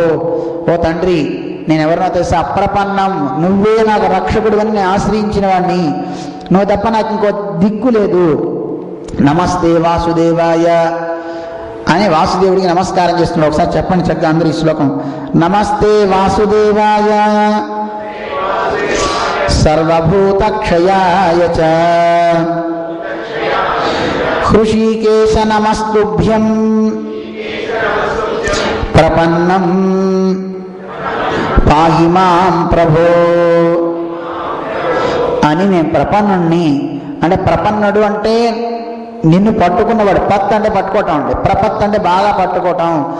నేను మనస్సుతో నువ్వే నాకు రక్షకుడు అని నిన్ను నేను ఆశ్రయించా, అలాంటి నన్ను రక్షించు ప్రభో అని స్వామిని ప్రార్థన చేస్తున్నాడు. హృషికేశ ఇంద్రియాలన్నిటికీ నియామకుడా. ఎక్కడ చూసినా పరమాత్మే కనపడ్డట్టండి. వెంటనే అక్రూరుడు జపం ఆపేసేసి జపం ఇంకెందుకు చేయడం, సాక్షాత్తు జపం ద్వారా తెలియబడే పరమాత్మే అక్కడ ఉన్నాడని ఆశ్చర్యంతో అంజలి గడించి వెళ్తున్నట్ట. కృష్ణుడు చూసి, ఏమో ఏం చూసావు అక్కడ, విచిత్రంగా ఉన్నావు, కళ్ళన్నీ అంతందా ఆశ్చర్యంతో పెద్దవి చేసుకున్నావు అన్నట్ట. అనగానే ఏం చూడాలయ్యా, ఏం కనపడ్డాయని కనుక ఎక్కడ నేను చేసేయండి జపంలో కానీ అన్నీ నువ్వే కనపడుతున్నావు. నీలో లేని చోద్యము అంటే మన అప్పుడప్పుడు అంటే ఏంట్రా చోద్యం చూస్తున్నాం అంటుంటారు తెలుగులో. చూడండి, చోద్యం అంటే అలా చూస్తూ ఉంటే ఏమిటి చోద్యం అంటారు కదండి. అంటే నేను చెప్తున్నట్టు అక్రూరుడు, తండ్రి నీలోని నీలో లేని చోద్యము ఏ లోకంబులందు చెప్పరీశ్వర ఇటన్నేల నింగిన నున్నవే. నీళ్ళల్లో చూసినా నువ్వే, ఆకాశంలో చూసినా నువ్వే, నేల మీద చూసినా నువ్వే, అంతటా నువ్వే ఉన్నావయ్యా అని పరమాత్మని సందర్శించి ఆ పరమాత్మ అక్కడ స్తోత్రం చేస్తాడు. అక్కడికి ఎక్కి అక్కడ ప్రశాంత చిత్తుడై స్తోత్రం చేసిన తర్వాత మళ్ళీ రథాన్ని తీసుకుని వెళ్తాడు మధురాపురానికి. మధురాపురానికి ముందుగా వనాలు ఉంటాయి అక్కడ. ఆ వనాలు దిగి అక్కడ నందుడు ఎదురు చూస్తుంటాడు. ఆ రాత్రి అక్కడ దిగిపోతారు. అక్రూరుడు అంటాడు, మా ఇంటికి రండి, ఈరోజు ఇక్కడ విశ్రాంతి తీసుకుందరు కానీ. లేదు, తర్వాత వస్తాను, మీరు వెళ్ళండి అంటే పాపం బాధతో అక్రూరుడు వెళ్ళిపోతాడు. అక్కడి నుంచి మన స్వామి ఒక్కడే బయలుదేరి వీళ్ళంతా వనాలన్నీ చూసి పొద్దున్నే బయలుదేరి వెళ్తారు. అలా వెళ్ళేటప్పుడు అక్కడ స్త్రీలంతా కృష్ణుని చూసేటండి. ఆ నగరంలో ఉండే కృష్ణుడు బలరాముడు వచ్చాడని తెలిసిపోయింది. తెలిసి వాళ్ళంతా కృష్ణ సౌందర్యాన్ని చాలా చాలా అందంగా వాళ్ళు అనుభవిస్తున్నారు కృష్ణుడిని. ఈయన్ని చూచి ఎలా ఉంటాడు కృష్ణుడు, క్షణే క్షణే ఎన్నవతాం ఉపైతి రూపం రమణీయతాయా అంటారు. క్షణానికి ఆయనలో అందం పెరుగుతుంది తప్ప తరగదు. అందం ఎప్పుడు రెట్టింపు అవుతుందటండి. చూచే కొద్దీ ఆయన రూపం ఎప్పుడు అందమే. అలాంటి ఆ అందాన్ని చూచి ఏం చేయాలో తెలియక కొంతమంది వాళ్ళ ఒక్కొక్కరు ఆ గోపికలంతా అనుకుంటున్నారట, ఏం చేస్తున్నారు, పిబంత ఇవ చక్షుర్భ్యాం, చక్షువులతో కళ్ళతో తాగేస్తున్నారటండి వాళ్ళు కృష్ణుడిని. కొంతమంది చూడండి అలా అప్పనంగా కళ్ళు అన్నీ అప్పగించేసి ఏదైనా వస్తువుని చూస్తుంటారు చూడండి, అలా కళ్ళు తెరిచేసి ఆ కళ్ళతో తాగేస్తున్నారటండి వాళ్ళు. లిహంత ఇవ జిహ్వయా, నాలుగుతో నాకేస్తున్నారటండి. నాలుగుతో నాకడం ఏంటండి, మంచి మధురమైన పదార్థం కనపడితే చూడండి వీడికి నోరు ఊరిపోయి నాలుగుతో అంటుంటాడే, అలా కృష్ణుడిని చూడగానే వీళ్ళందరికీ నాలుగుతో అలాగా వాళ్ళు అనుకుంటున్నట్టు. లిహంత ఇవ జిహ్వయా జిగ్రంత ఇవ నాసాభ్యాం, ఒక్కసారి దీర్ఘ శ్వాస తీసుకుని కృష్ణుడిని అలా ముక్కుతో తాగేస్తున్నట్టని అని వాళ్ళు కృష్ణుని అలా ముక్కు ద్వారా వాళ్ళు తాగేస్తున్నట్ట. శ్లిష్యంత ఇవ బాహుభిః, గట్టిగా రెండు చేతులతో గట్టిగా ఒత్తేసుకుని స్వామిని ఆలింగనం చేసేసుకుంటున్నట్టు వాళ్ళు. ఊచు పరస్పరం తేవై యథాదృష్టం యథాశ్రుతం, వాళ్ళంతా మాట్లాడుకుంటున్నట్ట కృష్ణుడి గురించి. కృష్ణుడు ఎన్ని గొప్ప కార్యాలు చేశాడు కదా. ఆ బృందావనంలో ఉండే గోపికలు ఎంత అదృష్టవంతులు, వాళ్ళందరూ కృష్ణుడితో ఆడారు పాడారు, చక్కగా వాళ్ళందరూ చక్కగా స్వామి యొక్క కేళిలో చక్కగా ఆనందాన్ని అనుభవించారే. ఎన్ని క్రీడలు చేశాడో కదా పరమాత్మ కృష్ణుడు. ఇతను సామాన్యుడు కాదు, లోకంలో మనలా పుట్టినటువంటి మనిషి కాదు ఇతను. ఎందుకంటే లోకంలో ఉండే వాళ్ళకి మామూలుగా మనుషులకి ఏదో ఒక లోపాలు ఎక్కువగా కనపడుతూనే ఉంటాయండి, కానీ ఏ లోపం లేనివాడు, ఒక చెడ్డ గుణం కూడా లేనటువంటి వాడు, చూచే కొద్దీ ప్రతివాడికి ప్రియాన్నే కలిగింపజేసేవాడు. శత్రువు కూడా తిట్టాలన్నా స్తోత్ర రూపంలోనే తిట్టాలి తప్ప ఇంకోలా తిట్టలేటండి ఆయన్ని. దుర్యోధనుడు తిడతాడు, తర్వాత తిడదామని అనుకుంటాడు. ఎందుకని, కృష్ణుడు వీళ్ళింటికి భోజనానికి రావాలండి రాయిభారంలో, ఇక్కడ కాదు. రాయిభారం అప్పుడు దుర్యోధనుడు కృష్ణుడు రాయిభారానికి వచ్చినప్పుడు మా ఇంట్లో భోజనం చేస్తాడు కదా, నేను రాజును కదా అనుకున్నట్ట, అక్కడికి రాలేదు. భీష్ముడు నేను గొప్ప జ్ఞానిని కదా మా ఇంటికి వస్తాడు అనుకున్నట్ట, భీష్ముడి ఇంటికి వెళ్ళలేదట. అవతల పక్క ద్రోణుడు అనుకున్న నేను బ్రాహ్మణుడిని కదా అని జంధ్యాన్ని పట్టుకుని రాసుకుంటూ ఉన్నట్టు ఆయన ఇంటి దగ్గర ఆగలేదట. శూద్రుడైన విదురుడి ఇంటికి వెళ్ళాట పరమాత్మ. అప్పుడు కోపం వచ్చింది. కోపం వచ్చి ఏమయ్యా పుండరీకాల్లో పెద్ద పెద్ద కళ్ళున్నాయే మా ఇల్లు కనపడలేదా అని తిట్టాలనుకున్నాడు. తిట్టడం కూడా చూడండి పుండరీకాక్ష అని తిట్టేయండి. తిట్టు కూడా ఒక అందమైన స్తోత్రమే అవుతుంది పరమాత్మని. అందువల్ల అలాంటి పరమాత్మని ఎవరన్నా ఏమైనా అనాలన్నా ఒక స్తోత్రమే అవుతుంది తప్ప ఆయనకి ఏ రకంగా అవ్వదండి, తిట్టుగా అవ్వదండి. అలాంటి స్వామిని చూచి సాక్షాత్తున భగవంతుడే ఏతో భగవత సాక్షాత్ హరేర్ నారాయణస్యహి, వీళ్ళిద్దరూ కూడా సాక్షాత్తు నారాయణ అంశతోనే ఇక్కడ పుట్టారు. నారాయణుడే ఇలా వచ్చాడు. అవతీర్ణ ఇహ అంశేన, ఇక్కడ వీళ్ళు అవతరించారు. ఎక్కడ పుట్టారు, వాసుదేవస్య వేస్మని, వాసుదేవుని యొక్క గృహంలో వీళ్ళంతా అవతరించారు అని వీళ్ళంతా గోపికలంతా కూడా స్తుతిస్తున్నట్టండి. ఇలా స్తుతిస్తుంటే అవి వింటూ కృష్ణుడు వాళ్ళ వంక భలే ఆనందాన్ని ఇస్తాటండి. కృష్ణుడు ఒకసారి అలా నడుస్తూ వాళ్ళ వంక చూసి రెప్పలెగరేసి నవ్వేటండి. అంతే, పెద్ద ఏం చేయక్కర్లేదండి కృష్ణుడు. వాళ్ళ వంక చూసి ఒక నవ్వు నవ్వితే చాలటండి, వాళ్ళకి ఇందాక వాళ్ళు చేసే ఆ మనసులో భావించినవన్నీ తీరిపోయినట్టండి. ఒక్కసారి నవ్వితే. మీకు చిన్న విషయం చెప్పాలి. ఒకసారి మన జిఆర్ స్వామి వారు ఒక పెద్ద కార్యక్రమం కృష్ణావసంతోత్సవం మన భగవద్గీత జయంతి హైదరాబాద్లో చేశారు. చేసినప్పుడు ఉదయం నుంచి పారాయణ ఆరంభించారు. దాని 4 రోజుల ముందు నుంచి, అంటే ఉదయం ఆరంభిస్తే రాత్రి వరకు పారాయణ సాగుతుంది. భగవద్గీత పారాయణ లేవకుండా అక్కడే కూర్చొని పారాయణ చేశారండి. భక్తులందరికీ ప్రసాదాలు పెట్టారు. బాత్రూమ్స్ ఉన్నాయి, లేస్తున్నారు వెళ్తున్నారు. స్వామివారు ఉదయం 6:30కి ఆరాధన అయిపోయిన తర్వాత కూర్చున్నారు. అక్కడ రాత్రి 9 దాకా అక్కడే ఉన్నామండి. అప్పుడు కూర్చున్నప్పుడు మన కార్యక్రమానికి మాకు తెలిసిన ఒక ఆయనకి చెప్తే ఆయన జీడిపప్పులు కానీ ప్రసాదంలో అందరికీ భక్తులకి ఇవ్వడానికి కానీ ఆయన కొంత ఏదో ద్రవ్యాన్ని ఇచ్చాడు. ఆ ద్రవ్యాన్ని ఇచ్చిన ఆయన స్వామివారు పాపం చాలా అలసిపోయిన అందరికీ మొమెంటోస్ ఇస్తున్నారు. మళ్ళీ మనం ఇద్దామన్నా పాపం ఏం చేయలేము. ఎందుకంటే ప్రతి వారికి స్వామి దగ్గర తీసుకోవాలనిపిస్తుంది. వారు లేకపోతే మనం అడుగుతారు, కానీ స్వామివారు ఉంటే వారి చేతితో తీసుకోవాలని ప్రతి వారికి ఉంటుంది కదండి. చాలా ఆలస్యం అయిపోయినప్పుడు ఈ కోటేశ్వరరావు గారని మాకు తెలిసిన ఆయన ఏవో ఇచ్చాడు జీడిపప్పులు కొన్ని, ఎక్కువ డబ్బుతోనే ఇచ్చారనుకోండి. ఆయన ఒకసారి స్వామి ఒక్కసారి స్వామివారికి నా సంగతి చెప్పరా అని. అయిపోయింది పరిస్థితి. అక్కడెక్కడ చెప్పామండి, విడిగా అంటే ఇతను మొమెంటో ఇప్పించేస్తాం, తను వెళ్ళిపోవచ్చు కదా, మాట్లాడిచ్చాలన్నాడు. మాట్లాడించకపోతే ఈయనేమనుకుంటాడు అని నాకు భయం. అంటే ఏమనుకోరు అనుకోండి, కానీ మళ్ళీ పాపం వాళ్ళు ఏం స్వామి కనీసం మాతో మాట్లాడించలేదు అది అని అంటారేమో, అయ్యో ఎలాగా అనుకున్నామండి. అనుకుని స్వామివారితో స్వామివారి తలూపారు అంతే. ఆయన వచ్చేసారు, ఇస్తున్నారు, ఇలా అన్నారు, ఏమనలేదు, అసలు ఏం అడిగాను ప్లీజ్ మాట్లాడండి ఒక్కసారి అన్న. ఏం పేరు అన్నారు. కోటేశ్వరరావు గారు, బాగున్నారా అన్నారు. అంతే. ఆయన దిగి వెళ్ళిపోయిన తర్వాత రోజు ఆయనకి ఫోన్ చేసి సారీ చెప్దాం, ఏమనుకోకుండా స్వామి బిజీగా ఉన్నారు, ఇంకో రోజు రండి మాట్లాడిద్దామని ఫోన్ చేసి నేను చెప్దాం అనుకునే లోపల ఆయన స్వామి చాలా సంతోషం అండి అన్నాడు. ఏమిటయ్యా అన్న. ఎందుకు మనం ఇంకా టంగ్ స్లిప్ అవడం ఆగాం. ఏమిటో చెప్పాను. అంతమందిలో నన్ను కోటేశ్వరరావు గారు అన్నారండి స్వామివారు. అల్ప సంతోషి. ఆయన కోటేశ్వరరావు గారు అన్నందుకు సంతోషం అయిపోయింది. మేము అనుకున్నాం స్వామివారు చూస్తే చాలే, అందరూ అంటుంటే ఏంటో అనుకుంటాం. ఒకసారి అలాంటి పెద్దలు చూపు పడితే చాలండి. వారు చూసి ఒకసారి బాగున్నావా అంటే చాలండి. వాడికి 1 గంట 2 గంటలు 3 గంటలు మాట్లాడినట్టు చాలామంది అన్ని ఊళ్ళల్లో అంటారండి. స్వామివారు ఒక్కసారి బాగున్నారా అని మాతో మాట్లాడితే సంవత్సరం వరకు మాకు ఛార్జింగ్ అండి అంటుంటారు చాలామంది. ఒకసారి అలా మాట్లాడితే అలాంటి ఛార్జింగ్ అనమాట కృష్ణుడు గోపికలందరికీ ఇస్తున్నాడు. ఆ కృష్ణుడు ఒకసారి అలా వెళ్తూ చెయ్యి అలా ఊపేట, శిరస్సు అలా ఎగరేసేట, వాళ్ళకి ఆనందంలో మునిగిపోయేటండి. అక్కడి నుంచి వెళ్తుంటే ఒక చాకలి వాడు రాజవస్త్రాలు తీసుకుని వస్తున్నట్టండి. కృష్ణుడు అడిగట్ట, ఏమయ్యా ఇవి చాలా బాగున్నాయి, ఈ వస్త్రాలు నాకు ఇవ్వబోయ్ అన్న. చాలా ఎప్పుడు అవతలగా అన్నట్ట. కృష్ణుడికి చాలా బాధ కలిగిందండి. అది చివరి వరకు మర్చిపోలేదండి, ఇప్పటి వరకు మర్చిపోలేదండి. రామానుజు గారు వచ్చేంతవరకు మర్చిపోలేదు.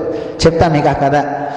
అయితే అలాగా అయినప్పుడు ఈ వస్త్రాలు వాడి దగ్గర తీసుకుందామంటే, మీరంతా నాగరికులు, ఎక్కడో ఉండేవాళ్ళు, మీకెందుకు ఇలాంటివి, ఒకవేళ మీరు కనుక ఈ దుస్తులు కట్టుకున్నారా మహారాజుకి ఆగ్రహం కలిగి రాజభటులంతా మిమ్మల్ని తీసుకువెళ్ళి ఎక్కడో పారేస్తారు తెలుసునా అన్నట్ట. రాజు లేదు గీజు లేదు అని చెప్పి వెంటనే తీసుకుని వాడిని ఒక్క తనదనట్టండి. తన తర్వాత వాడు కింద పడిపోయాడు. అవతల పక్క ఇంకో 2 వచ్చారటండి. వాళ్ళ దగ్గర ఉన్న వస్త్రాలు కూడా తీసుకుని వాళ్ళు కొట్టబోతుంటే వాళ్ళు అక్కడ పారిపోయారటండి. ఎవరు ఉండలేదు.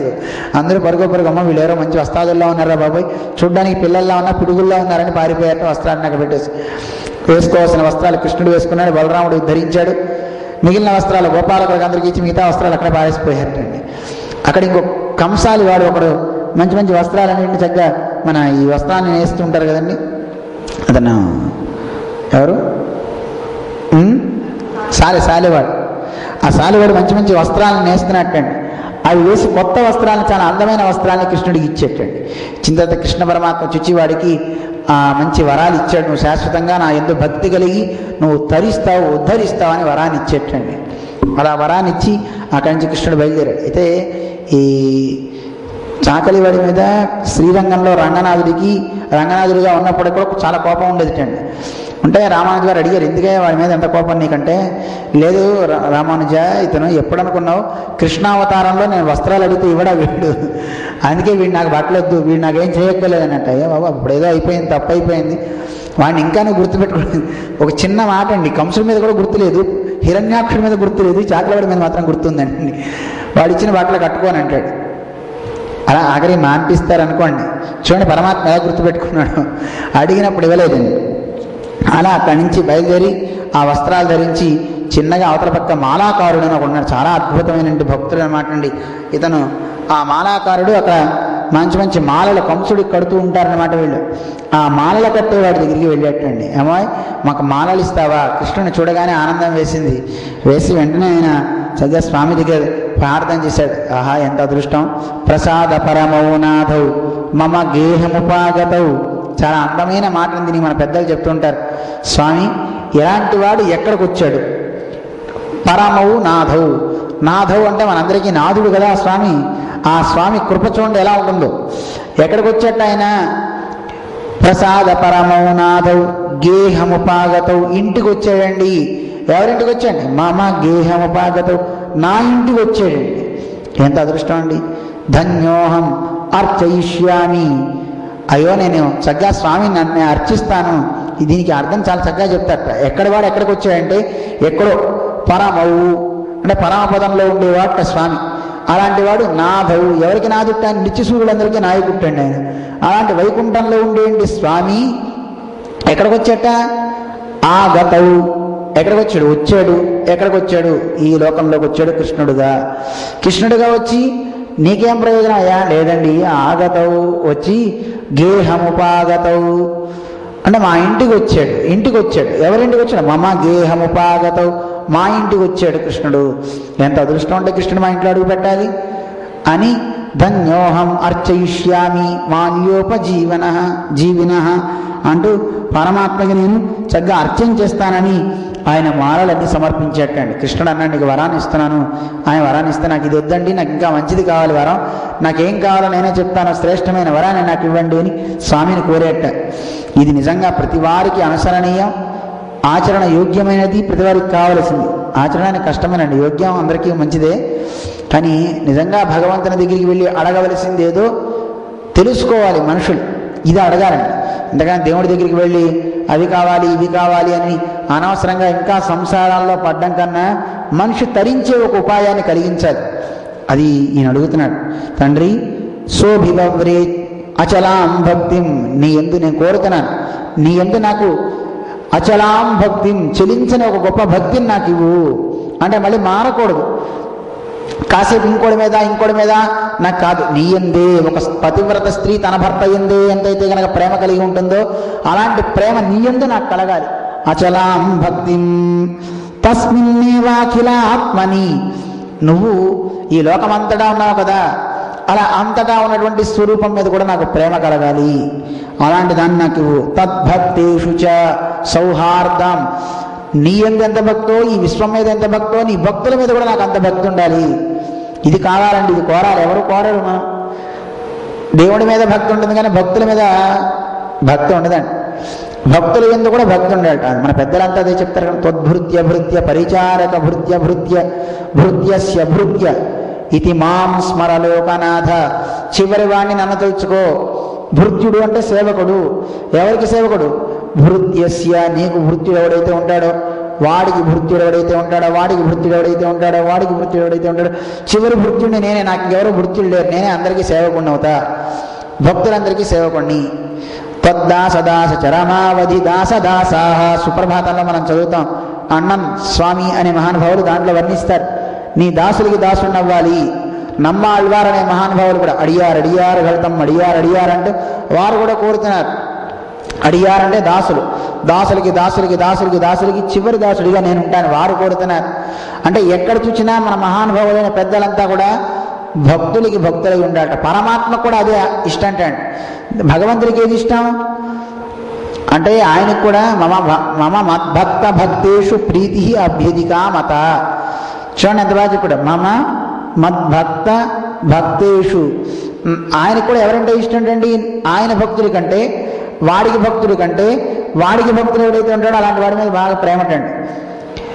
శత్రుఘ్నుడు అంటే రాముడికి బాగా ఇష్టం. ఎందుకని అంటే భరతుడు సేవ చేస్తున్నట్ట, అంత ఇష్టం అండి.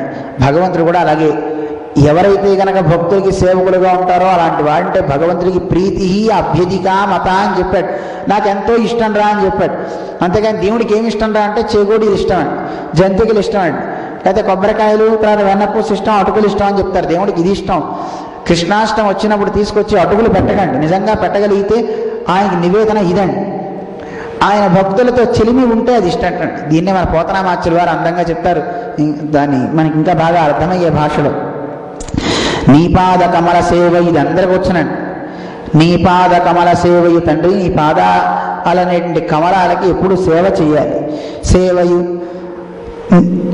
నీ పాద కమల సేవయు నీ పాదార్చకుల తోడి నెయ్యమును, నీ పాదార్చకులు ఎవరైతే ఉన్నారో నీ పాదాన్ని అర్చించే వారితో స్నేహం ఉండాలి, వారితో ఎప్పుడు నాకు స్నేహం ఉండాలి. నితాంత అపార భూతదయును, ఎలాంటి భూతదయుడి గారు చూడండి, భూతదయ సర్వభూతాల యందు దయ కావాలి. ఇది వైష్ణవ లక్షణం అండి. సర్వభూత దయ అంటే ఎవరికైనా ఒక కష్టం వస్తే కేవలం మనిషి మాత్రమే కాదు, అది ఏ ప్రాణైనా కావచ్చు. ఇదేనండి మన జీవస్వామి తీసుకుని చెప్తున్నారు. మాధవ సేవగా సర్వప్రాణి సేవ అంటే అన్ని ప్రాణులకి నువ్వు సేవ చేయాలంటే ఎప్పుడు సేవ చేయాలనిపిస్తుంది? అన్ని ప్రాణుల్లో దైవం ఉందని నువ్వు తలస్తే, ఆ దైవాన్ని నువ్వు భావిస్తూ ఉంటే, ఏ ప్రాణికైనా ఒక చోట బాధ కలిగితే నువ్వు సహించి ఉండలేవు. అది చెప్తారు. పర దుఃఖ దుఃఖిత్వం. పరులు ఎవడైనా దుఃఖిస్తుంటే వీడు దుఃఖిస్తాట. అయ్యో పాపం వాడు ఏడుస్తున్నాడు, వాడికి కష్టం వచ్చింది అని ఏడుస్తాడు తప్ప వాడికి కష్టం వచ్చిందని వీడు చంకలు గుద్దాడు. అలా చంకలు గుద్దేవాడు మంచివాడు కాదండి. అందువల్ల ఎవరికైనా దుఃఖం వస్తుంటే వీడు కూడా దుఃఖాన్ని చెందుతాడు. పర దుఃఖ దుఃఖిత్వం. పరులకు దుఃఖం వస్తే వీడు దుఃఖిస్తాడు. అదే కాదు, పర దుఃఖ అసహిష్ణుత్వం. పరులకు ఎవరైనా దుఃఖం వస్తే అసలు సహించలేట. అయ్యయ్యో వాడికి దుఃఖం వచ్చేసింది, అయ్యయ్యో పాపం దుఃఖపడుతున్నాడు అనుకుంటాట. అదే కాదటండి, పర దుఃఖ నిరాచికీర్ష. పరులకి దుఃఖం వస్తే దాన్ని తీసేయాలి, ఎలా అయినా సరే ఆ దుఃఖాన్ని ఉద్యమిస్తాటండి, పరమాత్మ దగ్గర ప్రార్థన చేస్తాట. ఇలాంటి స్థితి కావాలండి. అపాంత నితాంత అపార అని అడుగుతున్నారు. నితాంతాపార. నితాంతము ఏమిటి? నితాంతం అంటే ఎల్లప్పుడూ అన్ని వేళలా నాకు కావాలి. సర్వభూతదయ కావాలి, నీ పాద సేవ చేయాలి, నీ పాద భక్తుల సేవ నాకు కావాలి. ఎప్పుడు కావాలి? అన్ని వేళలా, ఎల్లప్పుడూ నాకు కావాలి ఇది. అంతేగాని 10 సంవత్సరాల వరకు ఉండి తర్వాత పోతే నాకు కాదయా, ఎన్ని జన్మలు ఎత్తుతానో, ఆత్మ ఎంతకాలం అయితే ఉంటుందో అంతకాలం నాకు ఇవన్నీ కావాలి. నితాంత అపార భక్తి కావాలి. అపార పాదకమల సేవ చేయాలి. అపారమైన నీ భక్తుల యందు సేవ నేను చేసుకోవాలి, వాళ్ళ యందు భక్తి నేను కలిగి ఉండాలి. అపారం అంటే హద్దు లేని, ఇక్కడి నుంచి ఆ సముద్రం దాటేంత వరకు అంటే కాదు, మొత్తం అంతా నాకు ఉండాలి. అపార హద్దు లేనంత భక్తి, భగవంతుని సేవలో, భగవంతుని పాదార్చకులతోడి స్నేహము. శత్రుత్వాలు ఉంటాయి కానీ స్నేహాలు చాలా తక్కువ అండి. అందుకే ఎవరితో అన్నా శత్రుత్వం పెట్టుకోవచ్చు, కానీ భగవద్భక్తులతో మాత్రం, భగవంతుడిని శరణాగతి చేసే వాళ్ళతో మాత్రం శత్రుత్వం మనకి వద్దు. అలాంటి వాళ్ళతో నాకు స్నేహం కావాలి అని అడిగేటండి. ఎంత గొప్పతనం అండి, ఎంత గొప్ప మహాభక్తులండి ఇతను. అలా కోరతాడు. కోరిన తర్వాత అక్కడి నుంచి చాలా ఆనందించి కృష్ణుడు అతనికి వరాలు ఇచ్చి అక్కడి నుంచి బయలుదేరి వెళ్తాడు. ఆ తర్వాత కనబడుతుందండి ఒక ఆవిడ చందాన్ని తీసుకుని వస్తుందటండి. ఆ వచ్చే ఆవిడని చూశాడు స్వామి. కుబ్జ అంటారు, బాగా వంగిపోయి కురూపిగా ఉన్నటువంటి స్త్రీ. ఆవిడ చూచి బాలే అని, ఎంత మంచిగా సంపాదిస్తానండి, ఎంత అందగత్తువో నువ్వు, నాకు ఈ లేపనాలు ఇస్తావా అని అడిగట్టండి. అందట ఆవిడ, స్వామి నువ్వు భలే యువకుడువయ్యా, మంచి అందగాడివి, నీ మాటలు చూడు ఎంత బాగున్నాయో, ఇలా ఉన్నటువంటి నన్ను పట్టుకొని నన్ను అందగత్తే అని పిలుస్తున్నావు, నిజానికి అంత సౌందర్యవతిని కాదులే నాకు తెలుసులే అని కృష్ణుడికి చెప్తూ, నాకు కంసుడి దగ్గర నేను ఇలా చందనాన్ని ఇచ్చేదాన్ని, ఈ లేపనాలంటే నేను ఇచ్చే లేపనాలంటే చాలా మంచివి అని లేపనాలు చూపిస్తుంటండి. చూపిస్తే ఇది రాజారహం, ఇది నాకు అక్కర్లేదంట. అలా అన్నీ ఒక్కొక్కటి చూపిస్తే తినికి కృష్ణుడికి ఇష్టమైన లేపనాలు తీసుకుంటాడు. తీసుకుని ఈవిడి యొక్క కుబ్జ యొక్క చందనాన్ని ఇచ్చింది కదండి, మరి ఆవిడ యొక్క రూపాన్ని బాగు చేయాలనుకుంటాడు. ఆవిడకి పేరు త్రివక్ర అని పేరుటండి. ఏం పేరు? త్రివక్ర అంటే 3 రకాలుగా వక్రత ఉందటండి ఆవిడికి. అంటే వంగిపోయి శరీరం అంతా ముడుచుకుపోయి అలా ఉన్నటువంటి దాన్ని వంకరలు తీసేటండి స్వామి. పాదంతో కుబ్జ యొక్క కాలు మీద కాలు పెట్టి గట్టిగా నొక్కి మెడ దగ్గర, ఇలా వంగిన మెడ దగ్గర తన చుబుకం దగ్గర చేతులు పెట్టి గట్టిగా, వెనకాత చేయి పెట్టి గట్టిగా లేపేటండి పైకి. లేపిన తర్వాత కృష్ణ స్పర్శ చేత తనలో ఉన్న వక్రత పోయింది, మంచి సౌందర్యం వచ్చిందండి. ఏమిటి 3 వక్రాలు మనకు కూడా ఉన్నాయండి. ఏమున్నాయో తెలిసిన? మనస్యేకం, వచస్యేకం, కర్మణ్యేకం, మహాత్మనాం. కానీ ఇవి మనకి వేరుగా ఉంటాయండి. మనస్సంజ్ఞత, మనస్సు అనుకునేది ఒకటి, మనం అదొక వక్రత. వచస్యంజ్ఞత, మాట్లాడేది ఒకటి, అదొక వక్రం, అదొక వంకర. కర్మణ్యన్యత, చేసే పనులు ఒకటి వంకర. అలా 3 వంకరలు ఉన్నాయండి మనకు కూడా. మనకి ఈ 3 వంకరలు తీసేవాడు కృష్ణుడు అండి. కృష్ణుని పాదం సోకినా, కృష్ణ నామం మనకి సోకినా మనలో కూడా ఈ 3 వంకరలు పోతాయి. మనకు నిజమైన అందం వస్తుందండి. అర్థమైందని చెప్పింది. ఏమన్నా మనకి ఏదైతే మనస్సులో చెప్తామో ఆ మనస్సులో భావించిన మాట పైకి చెప్పమండి. మనస్సులో భావించేది ఒకటి, చెప్పేది ఒకటి, చేసేది ఒకటి. అప్పుడప్పుడు అంటుంటాను చూడండి, అందరికీ బాగా తెలుసునండి ఇవన్నీ. వాడ మనసులో అనుకునేది ఒకటి, చెప్పేది ఒకటి, చేసేది ఒకటి, వాడి మొహం వాడిని నేను నమ్మని అంటారు. లోకంలో అలాంటి వాడిని ఎవ్వరు దగ్గరికి తీసుకోరు, వాడిని దురాత్ముడు అంటారు. అందుకే మనస్యేకం, వచస్యేకం, కర్మణ్యేకం, మహాత్మనాం అంటారు. ఈ 3 ఏకం అవ్వాలి. ఆ ఏకం అవ్వాలంటే కృష్ణుని యొక్క అనుగ్రహం పడాలి. కృష్ణుని స్పర్శ తగిలింది, తనకి అందమైనటువంటి రూపం వచ్చింది. ఆవిడ అడుగుతుంటే, కృష్ణ మా ఇంటికి రావా, మాకు చక్కగా నాతో నువ్వు ఉండు అని కృష్ణుని యొక్క అనుభవాన్ని పొందాలని కోరిందిటండి. చూడండి, కృష్ణ అంటాడు, ఇప్పుడు కాదులే, ఎలాగూ ఈవిడ ఎలాంటిదంటే ఎవరైనా కొత్త వాళ్ళు వస్తే ఉండడానికి కావాల్సినటువంటి ఒక ఇంటిని ఇచ్చేటటువంటిది అండి. అంటే బాటసారులందరికీ గృహాన్ని ఇచ్చేది ఈవిడే. అంటే వాళ్ళకి కావాల్సిన ఒక వేశ్య, అలాంటి గృహం అన్నమాట. సరే స్వామి అంటాడు, నాకు ఎలాగో ఇల్లు లేదు కదా, నేను బాటసారిని కదా, నేను తప్పకుండా మీ ఇంటికి వస్తాను. అయితే కృష్ణుడి మాటల్లో అబద్ధం లేదు. నిజంగానే నా బృందావనం నుంచి మధురకు వచ్చాడు, గృహం లేదు, బాహ్యంగానూ ఇల్లు లేదు, నిజంగానూ ఇల్లు లేదు పరమాత్మకి. ఉందా పరమాత్మకి ఇల్లు? అంటే ఇక్కడ దీన్ని అందంగా చెప్తారు మనకి పెద్దలు. పరమాత్మ ఎవడు ఆహ్వానిస్తే, ఇప్పుడు కుబ్జ పిలుస్తుంది వాడి ఇంటికి రమ్మని, పిలిస్తే వాడి ఇంటికి వెళ్ళాలి, అక్కడ ఉండాలి. మరి ఎవరింట్లో ఉండమంటే వాడి ఇంట్లో ఉండడమే ఆయనకి ఇష్టం తప్ప ఆయనకంటూ ఇల్లు లేదు. చూడండి, ఉందా ఇల్లు పరమాత్మకి? చూడండి, ఇప్పుడు మనందరం ఈ శరీరం అనే ఇంట్లో కూర్చున్నాం. మరి ఇంట్లో కూర్చున్నప్పుడు ఆయన కూడా మనతో పాటు వస్తున్నాడు కదండి, రమ్మని పిలుస్తున్నాం కదా, కూర్చుంటున్నాడు కదండి, మనం పిలవపోయినా వస్తాడండి. ఆయన వచ్చి మనతో పాటు ఉంటాడు. అంటే ఆయన ఒక బాటసారి. ఇక్కడి నుంచి ఖాళీ చేస్తున్నాం అంటే ఇక్కడి నుంచి మళ్ళీ బయటికి వెళ్ళిపోతాడు. ఆయన మనని తీసుకుని వెళ్ళిపోతాడు. మనం ఎటు వెళ్తే అటు వెళ్తూ ఉంటాడు. ఆయన మనం దేంట్లోకి ప్రవేశిస్తే దాంట్లోకి, నువ్వు చీమలోకి ప్రవేశిస్తే చీమలోకి వస్తాడు ఆ ఇంట్లోకి, నువ్వు ఒక ఏనుగులోకి ప్రవేశిస్తే ఏనుగులోకి వెళ్తాడు, ఎందులోకి పిలిస్తే అందులోకి వెళ్తుంటాడు. అంటే అర్థం, పూతన ఇక్కడ ఈవిడ కుబ్జ అంటే ఒక జీవి, ఆవిడ ఉండే ఇల్లు అంటే ఒక శరీరం. అంటే శరీరంలో కేవలం జీవుడు ఒకడు ఉంటే ఆ శరీరం నడవదు. శరీరం నడవాలంటే పరమాత్మ కూడా ఉండాలి. చాలామంది అనుకుంటారు నేను ఒక్కడనే లోపల ఉన్న అసలు నేనని కూడా అనుకోండి, శరీరమే నేను అనుకుంటాడు వాడు. దేహాత్మ భ్రాంతి అంటుంటారు.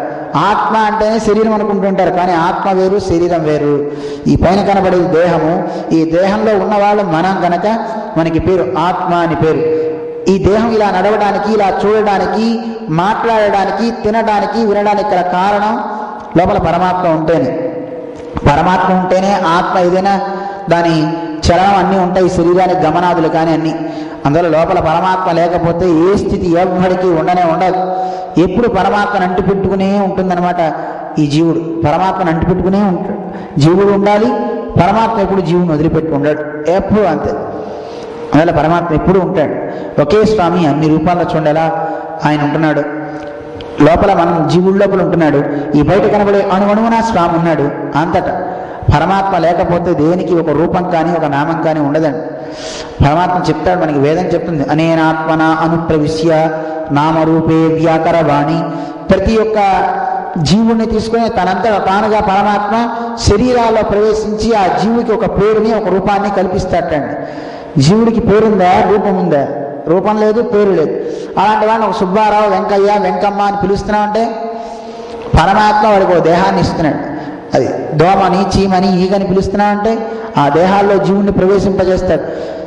జీవుడు ఉంటేనే దాని శరీరం ఆ లోపల పేరు పెట్టి పిలుస్తామండి, అవునా కదా? ఇప్పుడు వెంకయ్య, సుబ్బయ్య అని పిలుస్తున్నా అంటే లోపల జీవుడు ఉంటేనే పరమాత్మతో పాటు. కానీ ఆ పరమాత్మ జీవుని తీసుకుని బయటికి వెళ్తే వాడిని సుబ్బయ్య గారు అంటారండి. ఏమంటారు? అందరినీ పిలిచి ఏడుస్తూ గొల్లుమని చెప్తారండి, అయ్యా సుబ్బయ్య గారు పోయారండి. నీకు అక్కడే బాడీ కనపడుతుంటే సుబ్బయ్య గారు పోయాడంటే పిచ్చేవర్రా నీకు అంటే పోయాడు. లోపల ఉన్న జీవుడు వెళ్ళిపోతే వాడికి సుబ్బయ్య అనే పేరు పోయింది. పరమాత్మ వెళ్ళిపోతే ఆ పేరు లేదు. దాన్ని శవం అని పిలుస్తున్నావు, సుబ్బయ్య అని పిలవట్లా. ఎవరిదంటే ఆ ఊరేగింపు అంటే శవం ఊరేగింపు అంటారు తప్ప సుబ్బయ్య గారు ఊరేగింపు అంటారండి ఎవరైనా? అంటారా? శవాన్ని ఊరేగిస్తుంటే శవాన్ని ఊరేగిస్తున్నారంటే తప్ప అంటారండి. అందువల్ల పరమాత్మ ఇల్లు ఎవడు ఎందులో పిలిస్తే అందులోకి వచ్చి అక్కడ ఉంటాడండి. అవే ఆయనకి గృహాలు. అలా కుబ్జకి ఇచ్చి అక్కడి నుంచి బయలుదేరుతాడు. ఒక పెద్ద ధనస్సు కనపడుతుంది. ఆ ధనస్సు చుట్టూతా ఎంతో సైన్యం, వందలాది వేలాది మంది సైన్యం దాన్ని రక్షిస్తూ ఉంటారు. ఆ ధనస్సు ధనుర్యజ్ఞం చేస్తున్నాడు అండి కంసుడు, దాని చుట్టూ కాపలా పెట్టాడు. ఆ ధనస్సుని ఎడం చేత్తో ఒకసారి లాగి పెళ్ళున విరిచేటాడు.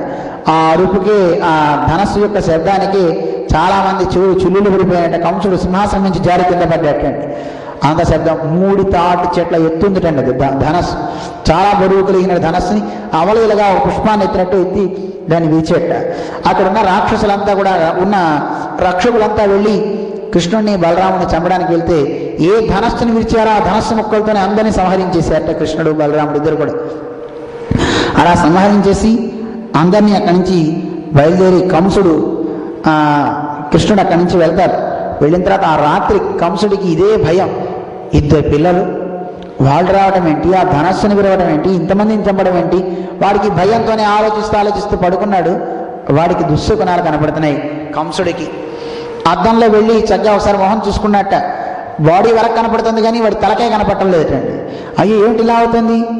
కొంతమందికి ఇలా కళల్లో వచ్చేవన్నీ నిజం అవుతాయండి. కళలు కొన్ని శకునాలు ఉంటాయి అంటారు చూసారా, అలాంటి పోవాలంటే తర్వాత సంగతి అనుకోండి, దేవుడి స్మరణ చేస్తే పోతాయి. కానీ కొన్ని ఒక్కోసారి భరతుడికి కూడా కళలు వస్తే కళలు నిజం అవుతాయని చెప్తుంటారండి, కొన్ని శకునాలతో వచ్చేవి. భరతుడికి కూడా అలా కళ వచ్చింది, ఇప్పుడు వీడికి అలా కళ వస్తుంది. భరతుడికేమో ఎవరో తన తండ్రి దేహం కనపడుతుంది, ఇతనికేమో తన దేహమే కనపడుతుంది. నూనెలో పడ్డట్టుగా, గాడిల మీద ఊరేగుతున్నట్టుగా, నల్లని వస్త్రాలు ధరించినట్టుగా. నల్లని వస్త్రాలు ధరించిపోయేది యమపురికి అండి, అందుకే నల్ల బట్టలు కట్టుకోవద్దని చెప్తారు. కానీ మన వాళ్ళంతా యమపురికి రెడీగా ఎప్పుడు కట్టుకుంటూనే ఉంటారు. ఎంత ఇష్టమో లవ్వు పాపం యముడంటే. ఆ లోకం అంటే అసలు అటాచ్మెంట్ ఎంత బాగా ఉందండి. అందుకే నల్ల వస్త్రాలు కట్టుకోవద్దు, నల్ల బొట్లు పెట్టద్దు అని చెప్తూ ఉంటారు. మన వాళ్ళు నల్ల బొట్టు పెడతారు, నల్ల డ్రెస్సు వేసుకుంటారు. అదే మమ్మల్ని అడిగారండి, స్వామి మరి మీ జుట్టు ఎందుకు నల్లగా ఉంది, మీరు ఎందుకు నల్లగా ఉన్నారంటారు. అంటే తల్లి ఇది సహజంగా ఉండే నలుపు కదండి, సహజంగా ఉండే నలుపు పర్వాలేదు. వస్త్రాలు మీరు కట్టుకునే తెల్ల వస్త్రాల మీద నల్ల రంగు పూస్తున్నారు తప్ప సహజంగా ఉండే నలుపు వస్త్రాలు ఉంటాయండి లోకంలో. అందుకని నలుపు కట్టద్దు. ఏవాడి కళని దుశ్శకనాలు వచ్చి రాత్రంతా నిద్ర లేదు, భయపడిపోతున్నాడు కంసుడు. కంసునికి అలా అతను గోచరించాడు. ఇంకా కృష్ణుడు తెల్లవారింది, బయలుదేరి కృష్ణుడు అలా వస్తున్నాడు. మల్లులంతా కూడా సిద్ధంగా ఉన్నారు, చాణూరుడు, ముష్టుకుడు వీళ్ళంతా కూడా. అలా బయలుదేరి కృష్ణుడు వచ్చే సమయంలో కృష్ణుని చూస్తూ ఒక్కొక్కరు ఒక్కొక్క రకంగా భావిస్తున్నారు. కృష్ణుని చూచి కృష్ణుని కొంతమంది ఎవరెవరు ఎలా అనుకుంటున్నారో చాలా అందంగా మనకి చెప్తారు వ్యాసుల వారు. మల్లా నామశని, మల్లులు కృష్ణుని చంపుదాం అనుకున్నారు. కృష్ణుని చూడగానే వాళ్ళు అనుకున్నారు, నమ్మ వీడి పెద్ద పిడుగుల్లో ఉన్నారే అనుకున్నారు. పిడుగు పడ్డట్టుగా కనపడుతుంది వాళ్ళకి కృష్ణుని చూస్తుంటే. నృణాం నరవరహ, మామూలు మనుషులందరికీనేమో ఇతను చాలా శ్రేష్ఠుడైన గొప్ప రాజులా కనపడుతున్నట్ట.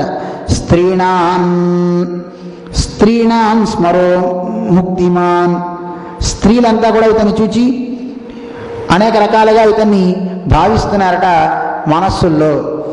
గోపానాం స్వజన, గోపబాలకులందరికీ కూడా మావాడ్రా కృష్ణుడు, మావాడ్రా మా బంధువురా అనే భావన వాళ్ళకు వస్తుందటండి. అసతాం క్షితిభుజాం, మంచి వాళ్ళు కాని వాళ్ళు ఎవరైతే ఉన్నారో అసురులకి ఈయన ఎలా కనపడుతున్నాడు, శాస్త, అందరినీ నియమించి కరెక్ట్గా పెట్టేవాళ్ళ కనపడుతున్నట్ట, అందరికీ భయపెట్టేలా కనపడుతున్నట్ట. స్వపిత్రో శిశు, వాళ్ళ నాన్నకి అమ్మకి ఎలా కనపడుతున్నట్ట, అరే మా అబ్బాయిరా అంటే ఒకే కృష్ణుడు అందరికి ఎలా కనపడుతున్నాడు చూడండి. స్వశిశు మృత్యుర్జోపతేర్విదా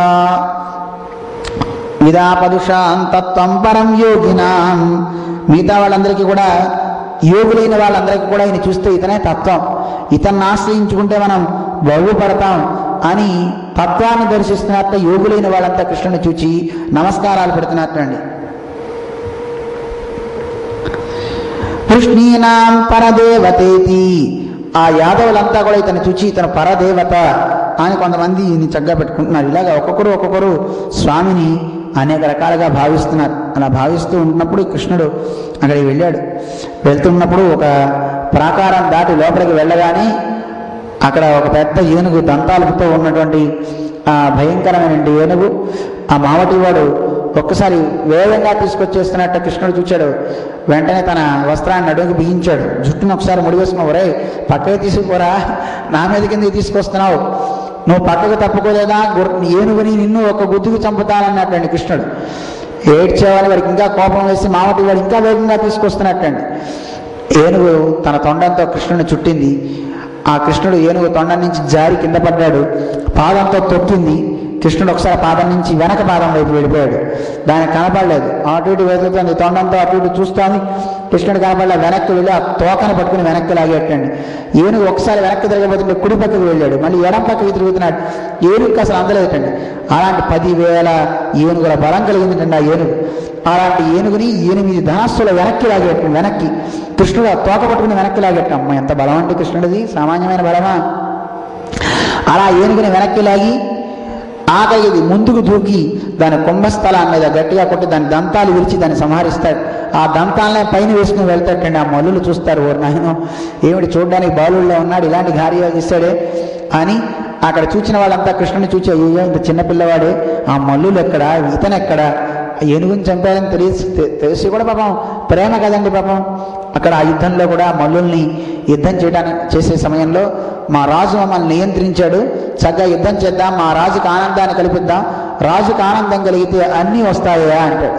కృష్ణుడు కూడా నవ్వుతూ దా ఆనందాన్ని ఇస్తాను అని చెప్పి, రాజుకి ఆనందాన్ని ఇప్పిస్తాం, మీకు ఆనందాన్ని ఇప్పిస్తామని కృష్ణుడు యుద్ధం చేస్తాడు ఆ మల్లులతో.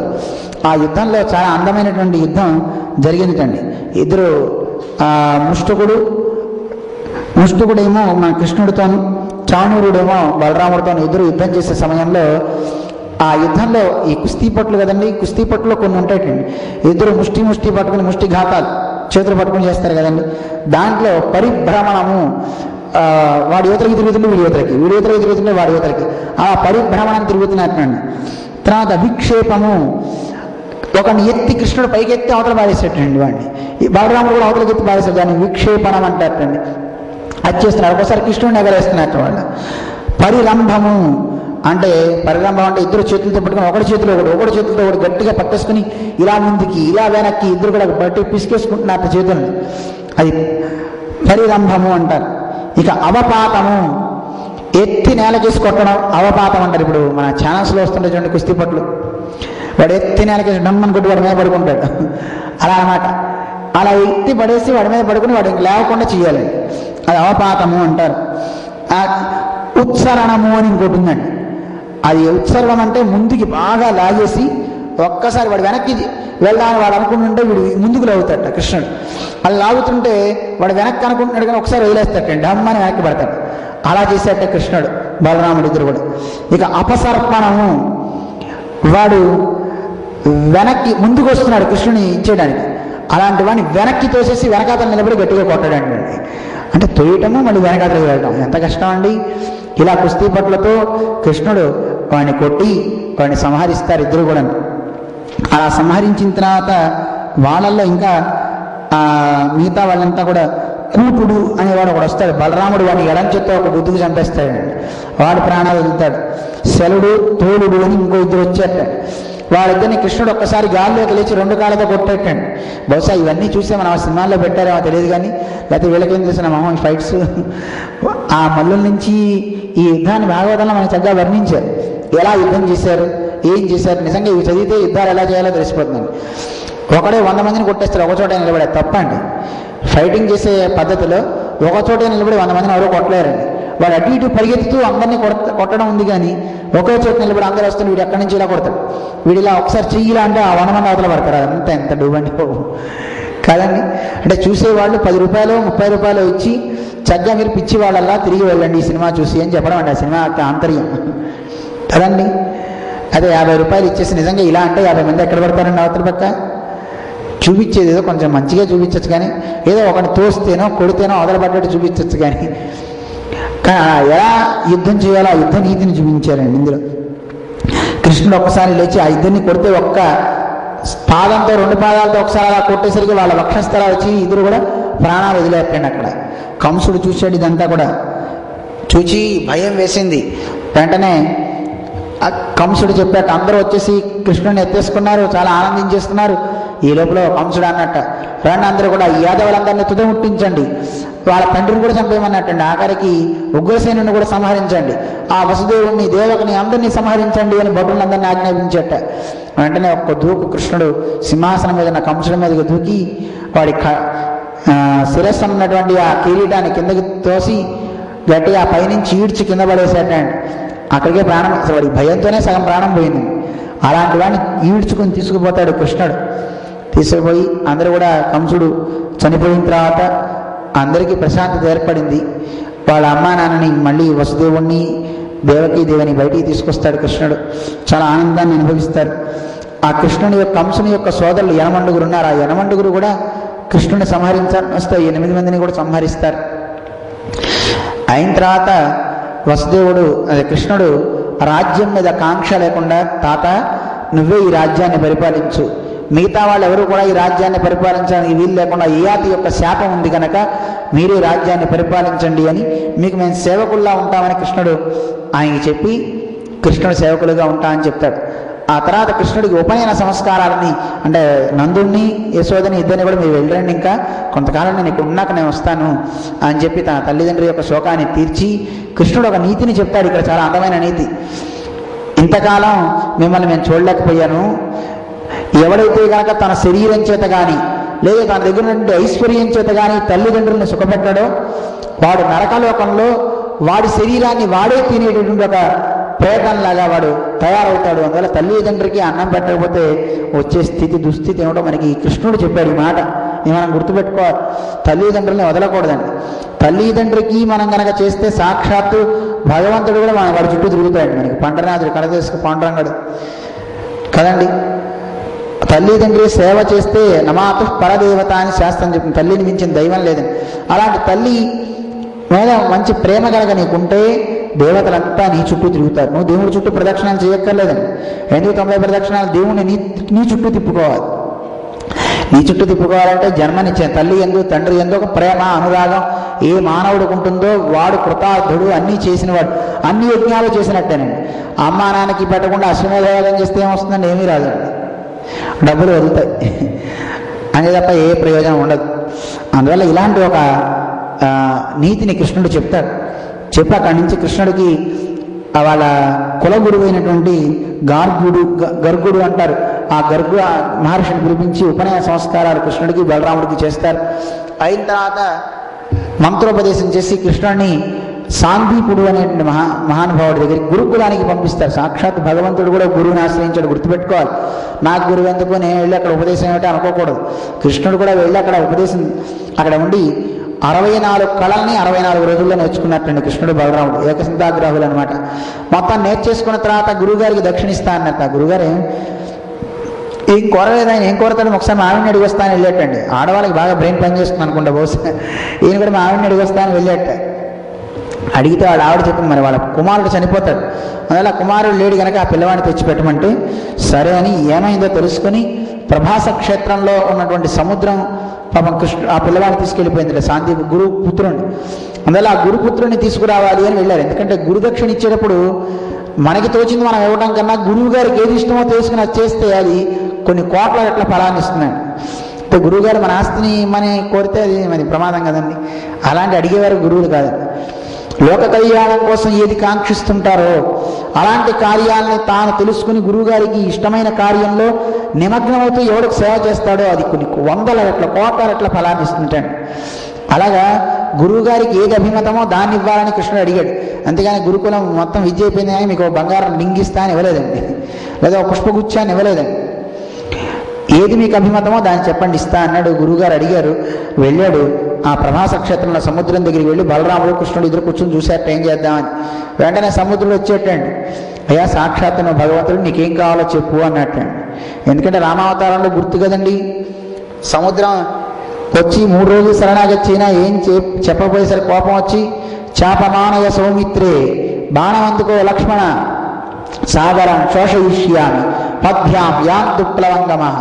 కోతులతో అందరం కలిసి నడుచుకుంటూ వెళ్ళిపోతాం, ఈ సముద్రాన్ని ఎండగొట్టేస్తా అన్నట్టు రామచంద్రుడు. అలా ఇక్కడ కూడా కృష్ణుడు ఏమన్నా అంటాడేమో, ఎందుకు వచ్చింది రాముడు చెప్పడం వరకే కానీ ఈయనైతే చేసేస్తాడు ముందు. చూడండి, కృష్ణుడు ఎప్పుడు ఎవరికి వార్నింగ్లు ఇవ్వడండి. రాముడు అయితే వార్నింగ్ ఇచ్చి శత్రుశేషం పెంచుకున్నాడు, మారీచుడిని వీళ్ళందరినీ. కానీ కృష్ణుడు చూడండి శేషం లేదండి. వచ్చిన వాడిని వచ్చినట్టు చక్కగా పంపించేయడం తప్ప తర్వాత చూద్దాం అని అట్టు పెట్టుకోవడం అనేది కృష్ణుడి దగ్గరే లేదండి. ఎవడొస్తే వాడిని తీసేయడమే, అందరిని వదిలించుకోవడం తప్ప మళ్ళీ పెంచుకోలేదు.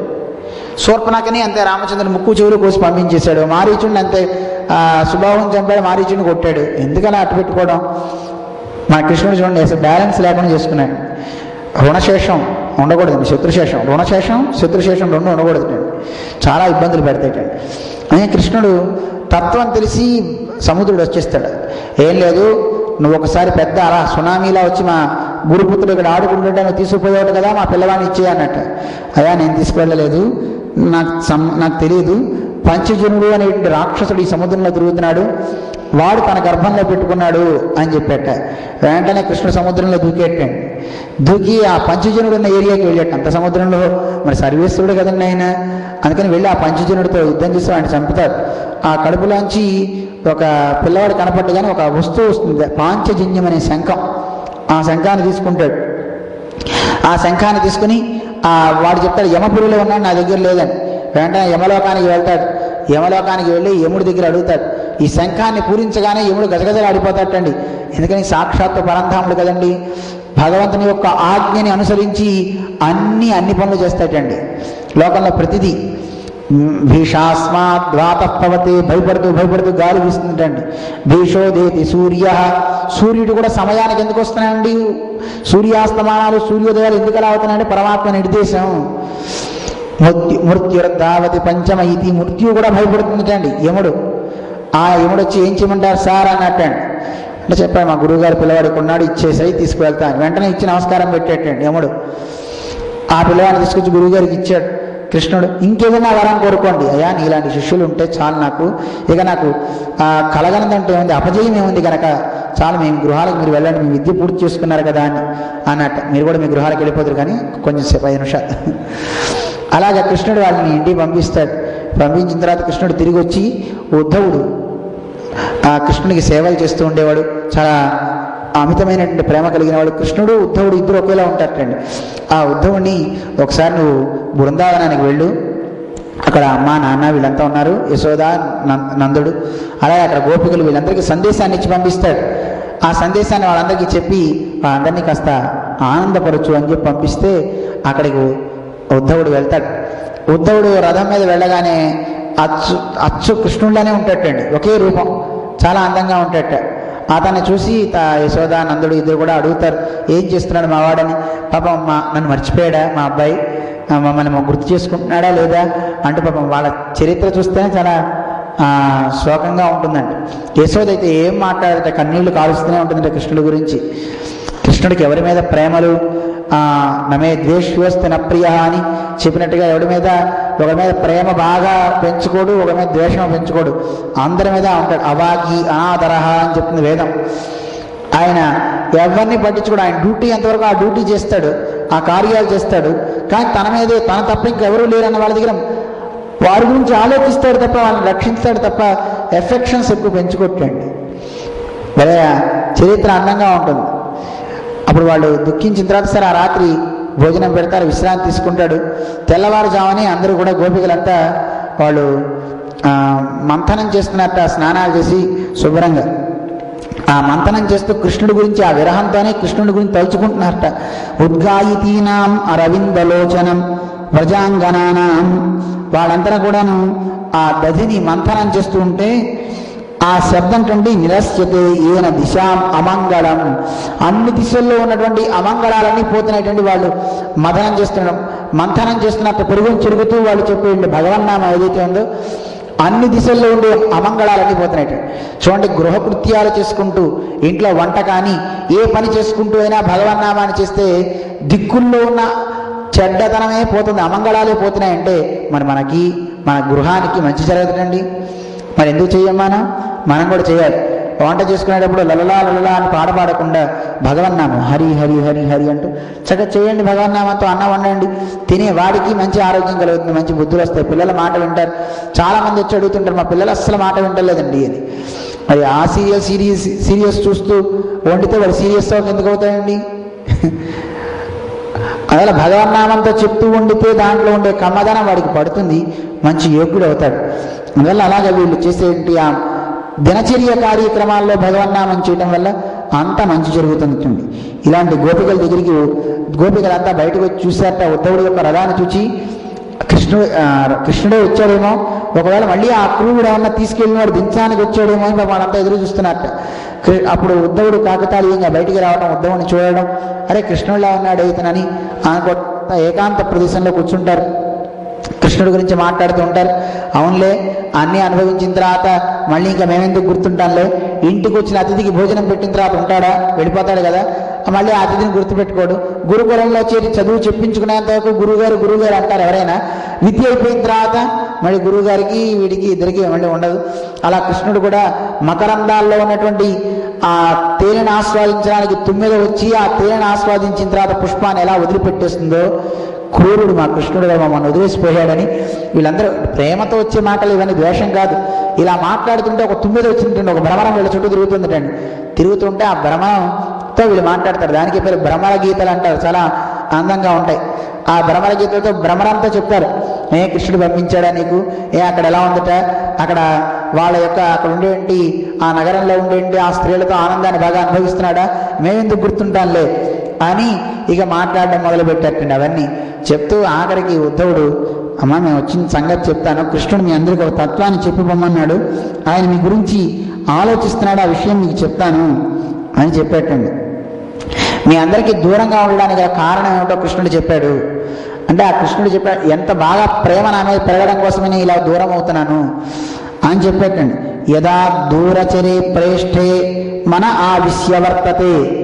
ప్రియులు ఉన్నారనుకోండి, ప్రియుడు కనుక వేరే దూరం వెళ్ళాడు అనుకోండి, ప్రియురాలు ఎప్పుడు చూసినా ఆ ప్రియుడి గురించి ఆలోచిస్తూ ఉంటుంది. అయ్యో పాపం వాడు తిన్నాడా లేదా, తిరిగాడా లేదా, పడుకున్నాడా లేదా ఆలోచిస్తూ ఉంటుంది.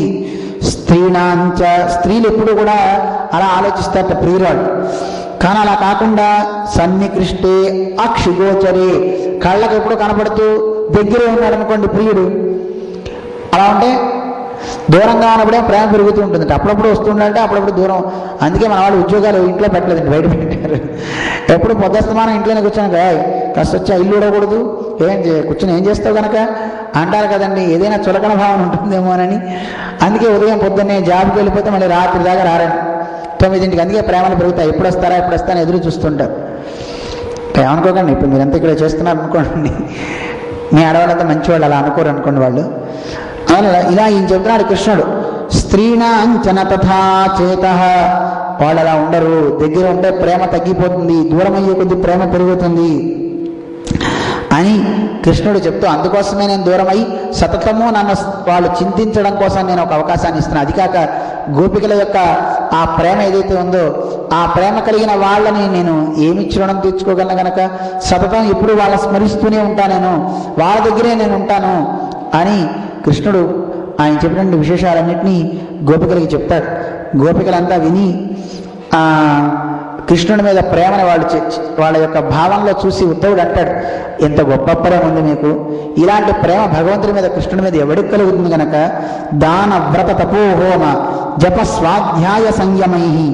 అంటే ఎవరైతే దానము, తపస్సు, వ్రతాలు, హోమాలు, జపాలు ఏమైతే ఉన్నాయో ఇవన్నీ ఎవరైతే చేస్తారో శ్రేయోభిర్వివిధైశ్చాన్యై, ఏవైతే అందరికీ మంగళాలను కలిగిస్తాయో ఈ వ్రతాలు, యజ్ఞాలు, దానాలు, పూజలు ఇవన్నీ బాగా చేస్తేటండి కృష్ణే భక్తిర్హిజా సాధ్యతే, కృష్ణుడి యందు భక్తి అనేది కుదురుతుందటండి.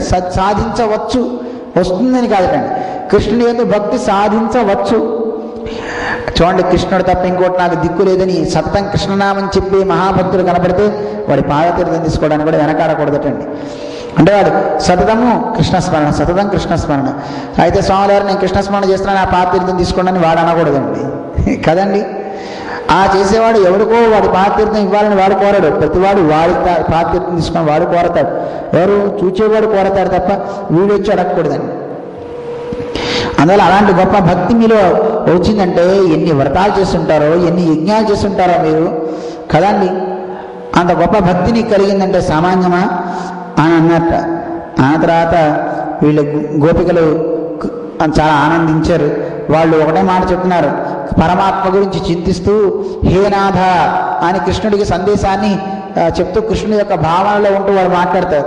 హే రమానాథ వ్రజనాదార్తి నాశన, వ్రజంలో ఉండి ఎవరైతే ఉంటారో వాళ్ళందరి యొక్క ఆర్తి పోగొట్టేవాడా, వాళ్ళందరి ఆర్తి తీర్చువాడా. స్త్రీణాంచనథ మగ్న, ముద్ధర గోవింద, మేమంతా మునిగిపోయి ఉన్నాం నీ భక్తిలో. మేమందరం ఈ సాగరంలో మునిగిపోయి ఉన్నాం. ఎలాంటి సాగరం అంట? గోకులం వృజిన అన్నవాత్. ఈ గోకులం అనేటువంటి దీంట్లో ఈ శోకమైనటువంటి అర్ణవం సాగరంలో మేము మునిగిపోయాం, మమ్మల్ని ఇలా మునిగిపోయిన మమ్మల్ని ఉద్ధరించు అని కృష్ణుడి గురించి వీళ్ళు ప్రార్థన చేస్తున్నారు. ఆ ప్రార్థన చేస్తుంటే ఇవన్నీ వీళ్ళ ప్రార్థన ఇవన్నీ విని ఇతను ఒక మాట అంటాడు. అక్రూరుడు, మన స్వామి, ఎంత గొప్ప ప్రేమ ఉంది మీ అందరికీ, సామాన్యమైన ప్రేమ కాదు మీకున్నది అని ఉద్ధవుడు చాలా చక్కగా చెప్తాడు. అసామహో చరణ రే నజుషామహం శ్యాం బృందావని కిమపి గుల్మలతౌషధీనాం. నాకు గనక ఇంకో జన్మ ఉంటే నేను ఎక్కడా పుట్టాను, ఈ బృందావనంలో ఈ గోపికలందరి యొక్క పాదధూళితో నిండినటువంటి దీంట్లో ఒక లతగా, ఒక ఓషధి మొక్కగా నేను పుడతానే తప్ప ఇంకో జన్మ నేను ఎత్తను అని అంటాడు. ఎందుకని అంటే యాదుస్త్యజం స్వజనం ఆర్యపథం చహిత్వా భేజుర్ముకుంద పదవీం శృతుభిర్విమృగ్యా. భగవంతుని యొక్క పాద రజస్సుని, పాదధూళిని, పాదాన్ని కాదట, ఆ పాదధూళిని తెలుసుకోవడానికే వేదం అటు ఇటు తిరిగి, అలాగే వేదాన్ని తెలుసుకున్న పెద్దలంతా కూడా వెళ్ళి మా వల్ల కాదని కూర్చున్నారు యోగులైన వాళ్ళంతా. అలాంటి ఆ కృష్ణుని యొక్క పాద రజస్సు కాదు, ఆయన పాదమే మీ హృదయం మీద పెట్టుకున్నారే, రాసకేళిగా ఆ పరమాత్మను అనుభవించారే. మీ అంత గొప్ప భక్తులు లోకంలో ఎవరైనా ఉంటారా? ఎంత గొప్ప మీకు భక్తి ఉందో. మీ అందరికీ నేను వందనం చేస్తున్నా. వందే నందవ్రజ స్త్రీణాం, నందవ్రజంలో ఉన్న స్త్రీలందరికీ నేను నమస్కారం చేస్తున్నా. పాదరేణమభీకస యాసాం హరికథోద్గీతం పునాతి భువనత్రయం. ఈ గోపికలు పాడినటువంటి పాటలు ఏవైతే హరికథ గానం ఉందో ఆ హరినామం పునాతి భువనత్రయం, మూడు లోకాల్ని బాగు చేస్తాయి, మూడు లోకాల్ని పునీతం చేస్తాయని చెప్తారు. అలా చెప్పి అక్కడి నుంచి ఉద్ధవుడు వాళ్ళందరితో మాట్లాడిన తర్వాత అక్కడి నుంచి వాళ్ళు ఇచ్చేయండి ప్రసాదాలన్నీ కృష్ణుడికి పంపిస్తే బహుమతులన్నీ తీసుకుని వెళ్తాడు. బయలుదేరి వెళ్ళిన తర్వాత అక్కడ కృష్ణుడు ఉద్ధవుని తీసుకొని కుబ్జ ఇంటికి వెళ్తాడు. ఆ కుబ్జ కోరుతుంది కృష్ణుడు రాగానే గబగబా ఆసనం అవి ఇచ్చి స్నానం చేసి వచ్చి ఉన్నత ఆసనాన్ని ఇచ్చినప్పుడు ఉద్ధవుడికి కూడా ఉన్నతాసనమే కూర్చోమంటే ఉద్ధవుడు తాకి కింద కూర్చుంటాడు తప్ప పైన కూర్చోడు. తర్వాత తను బయట ఉన్నప్పుడు ఈవిడి యొక్క కోరికను అనుసరించి ఆవిడ కోరుకుంది కృష్ణుడితో ఒక రాత్రి ఆనందంగా గడపాలి అని. ఆ కోరికను తీర్చుతాడు. అందరూ మన వాళ్ళు పెడతారు, అంటే కుబ్జ ఎంత దుష్టురాలండి, సాక్షాత్ భగవంతుడు వచ్చినప్పుడు ఇలాంటి శరీర సౌఖ్యాన్ని కోరుకునే కన్నా సాక్షాత్ పరంధామాన్ని కోరి మోక్షం కావాలని అడుగుంటే అంత బాగుంటుంది, ఒక మాలాకారుడు కోరినట్టుగా. అలా కుబ్జతో ఆవిడకి కావాల్సిన ఆనందాన్ని ఆవిడకి ఇచ్చి అక్కడి నుంచి పరమాత్మ అక్రూరుని యొక్క గృహానికి కూడా వెళ్తాడు. అక్రూరుడితో చెప్తాడు, అక్రూరా నీలాంటి భగవద్భక్తులు ఎక్కడా దొరకరయ్యా, నీలాంటి మహనీయుల్ని చూస్తే చాలు, పుణ్య నదులకు వెళ్ళక్కర్లేదు, ఆ దేవాలయాలకు వెళ్ళి దర్శనం చేసుకోక్కర్లేదు. లోకంలో ఎన్ని నదులైనా ఉండొచ్చు, నదులన్నీ తీర్థాలు కావు. అర్థమవుతుందా? నదులన్నీ తీర్థాలు కావు. తీర్థం అంటే ఎక్కడ మునిగితే ఆ తీర్థం పునీతం చేస్తుందో దాని పేరు తీర్థం అంటారు. అందువల్ల నదులు తీర్థాలు కావు. అందువల్ల దేవత మట్టి శిలలన్నీ కూడా అన్ని కూడా దేవత ఆరాధన చేస్తే మంచి ఫలం కూడా కలగదయ్యా. వస్తుంది ఫలం, ఎప్పుడో వస్తుంది. అన్ని తీర్థాల్లో మునిగి దేవుళ్ళందరినీ అర్చించి విగ్రహాలను అర్చించిన తర్వాత ఎప్పుడో ఫలం వస్తుంది. నహి అమ్మయాని తీర్థాని నదేవా మృత్శిలామయా తే పునంతి ఉరుకాలేన. ఆ నదుల్లో మునిగినా దేవతలను అర్చించినా అవి ఇచ్చే ఫలం ఎప్పుడో ఇస్తాయండి. కానీ దర్శన దేవ సాధవ, నీలాంటి మహనీయుడైనటువంటి భక్తుడిని కనుక చూస్తే చాలు కదయ్యా, వాడు పునీతుడు అవుతాడు, వెంటనే బాగుపడతాడు అంటారండి. కృష్ణుడు చెప్పాడు ఈ మాట. అంటే మంచి భక్తి కలిగినటువంటి మహనీయుల్ని చూస్తే చాలటండి, వాళ్ళని వెళ్ళి మనం ప్రశ్నలు అడగక్కర్లా, చేతులు చూపించుకోకర్లా. వారు చేసే సాధన వారు చూపు పడితే మనం బాగుపడతాం. ఎంత గొప్పతనం అండి! ఎందుకు జాతకాలు నేర్చుకోవాలి? అవసరం లేదు. భగవంతుని యొక్క ఆ శక్తిని మనస్సులో వాడు ధరించి ఆ భగవన్నామాన్ని ధరిస్తేనే అంత ప్రభావం ఉంటుందంటే మరి మిగతా అవసరమా అండి?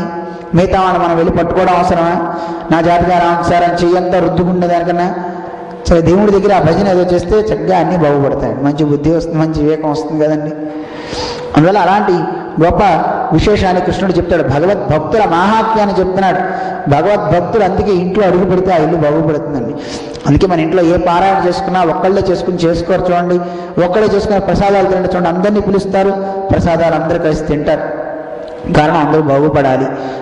భగవద్భక్తులు అడుగు పెడితే ఆ గృహం బాగుంటుంది, ఆ వ్యక్తి బాగుపడతాడు. అందువల్ల కృష్ణుడు అలా చేసిన తర్వాత అక్రూరుని పంపిస్తాడు. అక్రూరా, నువ్వు బయలుదేరి నువ్వు ఒకసారి పాండవులు హస్తినాపురంలో ఉన్నారు, కుంతీదేవి వీళ్ళందరినీ ఒకసారి పలకరించు. దుష్టుడైనటువంటి ఆ ధృతరాష్ట్రుడు కళ్ళు బాహ్యంగా లేగడం కాదు, మనస్సులో కూడా అతనికి దృష్టి లేదు. వాళ్ళని ఎలా చూస్తున్నారో ఒకసారి చూసుకుని క్షేమ సమాచారాలు చెప్పమని పంపిస్తాడు. అక్రూరుడు అక్కడికి వెళ్తాడు. వెళ్ళి అన్నీ చూస్తాడు. విదురుడు కుంతి ఇద్దరు చెప్పినటువంటి విషయాలు, పాండవులకు ఎన్ని క్లేశాలు వాళ్ళు పెడుతున్నారో, కౌరవులు విషాన్నాన్ని పెట్టారని ఇవన్నీ చెప్తారు. ఇది చెప్తాను, తల్లి నీకేం భయం లేదు, మీ వాళ్ళు సామాన్యులు కాదు, ఒక్కొక్కరు భీముడు వాయుదేవుడి నుంచి అంశతో పుట్టిన వారు, వీళ్ళకి ఎటువంటి ఇబ్బందులు కలగవలే అని చెప్పి మీకు కృష్ణుడు ఆశ్రయంగా ఉన్నాడు, పర్వాలేదని చెప్పి కుంతి కూడా కృష్ణుడిని అడుగుతుంది, ఎలా ఉన్నాడు మా మేనల్లుడు, ఆయనే ఈ లోకాలన్నింటినీ సంరక్షించేవాడు అంటూ కుంతి అక్కడ కూడా చెప్తాను. తర్వాత ఇవన్నీ తెలుసుకుని ధృతరాష్ట్రుడి దగ్గరికి వచ్చి ఆయనకి బుద్ధి చెప్తాడు. ఏమయ్యా, మనిషి అన్నాక ఎంతకాలం ఉంటాడు అనుకున్నావు, శరీరాలు శాశ్వతం కాదు, తోటివాడు నీ అన్న మరణించిన తర్వాత నువ్వు సింహాసనాన్ని అధిష్ఠించావు కదా, మరి మీ తమ్ముడు సోదరి యొక్క పిల్లల్ని కూడా చక్కగా చూడు, వాళ్ళకు కూడా మంచి చెయ్యి అని చెప్తే ఇతను అంటాడు, అయ్యా నాకు నువ్వు చెప్పినవన్నీ అమృత గుళికలే, కానీ నాకేం వినపడవు, అన్నీ ఉంటాయి కానీ అవన్నీ నాలో ఫలించవు, కారణమేమి అంటే నేను పుత్ర ప్రేమకు వశుడిని అయిపోయా, అందుచేత నువ్వు చెప్పిన విశేషాలన్నీ వింటున్నా కానీ మనస్సులో ఆచరణకి యోగ్యంగా లేవు, నేను చేయలేను. ఎలా ఉంది అంటే పుత్రానురాగ విషయే విద్యుత్ సౌదామిని యథా, మేఘంలో విద్యుత్ ఉంటుంది, ఆ విద్యుత్ ఉంటే దాని ఎందుకు ప్రయోజనం కాదు కానీ మేఘంలో ఉండే విద్యుత్ ఎవరికి ప్రయోజనం, అలాగే నువ్వు చెప్పిన విశేషాలు కూడా నాకు ఎందుకు పనికిరావు, ఎందుకని పుత్రానురాగ విషయే, నాకు పుత్రుల మీద రాగం అనేది దానివల్ల నేను దానికి బద్ధుడినైపోయాను, అందువల్ల నాకు అది అవ్వట్లేదని చెప్తాడు. ఇలా విషయాన్ని తెలుసుకొని సరే ఈ విషయాన్ని మళ్ళీ కృష్ణుడి దగ్గరికి వచ్చి పూర్తిగా విన్నవిస్తాడు. కృష్ణుడికి విన్నవించేంత వరకు మనం ఇలా చెప్పుకున్నాం. పైన ఏం జరిగింది అనే విశేషాలను క్రమంగా రేపు తెలుసుకుంటూ ముందుకు సాగుదాం. జై శ్రీమన్నారాయణ. హరయే నమః, హరయే నమః, హరయే నమః. శ్రీయకాంతాయ కళ్యాణి నిధయేర్ధినాం శ్రీవేంకట నివాసాయ శ్రీనివాసాయ మంగళం. మంగళం కోసలేంద్రాయ మహనీయ గుణాత్మనే చక్రవర్తి తనోజాయ సార్వభౌమాయ మంగళం. నీలాచల నివాసాయ నిత్యాయ పరమాత్మనే భద్రా ప్రాణనాథాయ శ్రీజగన్నాథాయ మంగళం. మంగళాశాసన పరేర్మదాచార్య పురోగమీ సర్వైరాచార్యై సత్కృతాయాస్తు మంగళం. శ్రీమతే రమ్యజామాతృమునీంద్రాయ మహాత్మనే శ్రీరంగవాసినే భూయాత్ నిత్యశ్రీర్నిత్య మంగళం. बोल राधा कृष्ण भगवान की, बोल भाष्यकार रामानुज स्वामी जी महाराज की, जियो स्वामी जी महाराज की जय. श्रीमन्नारायण.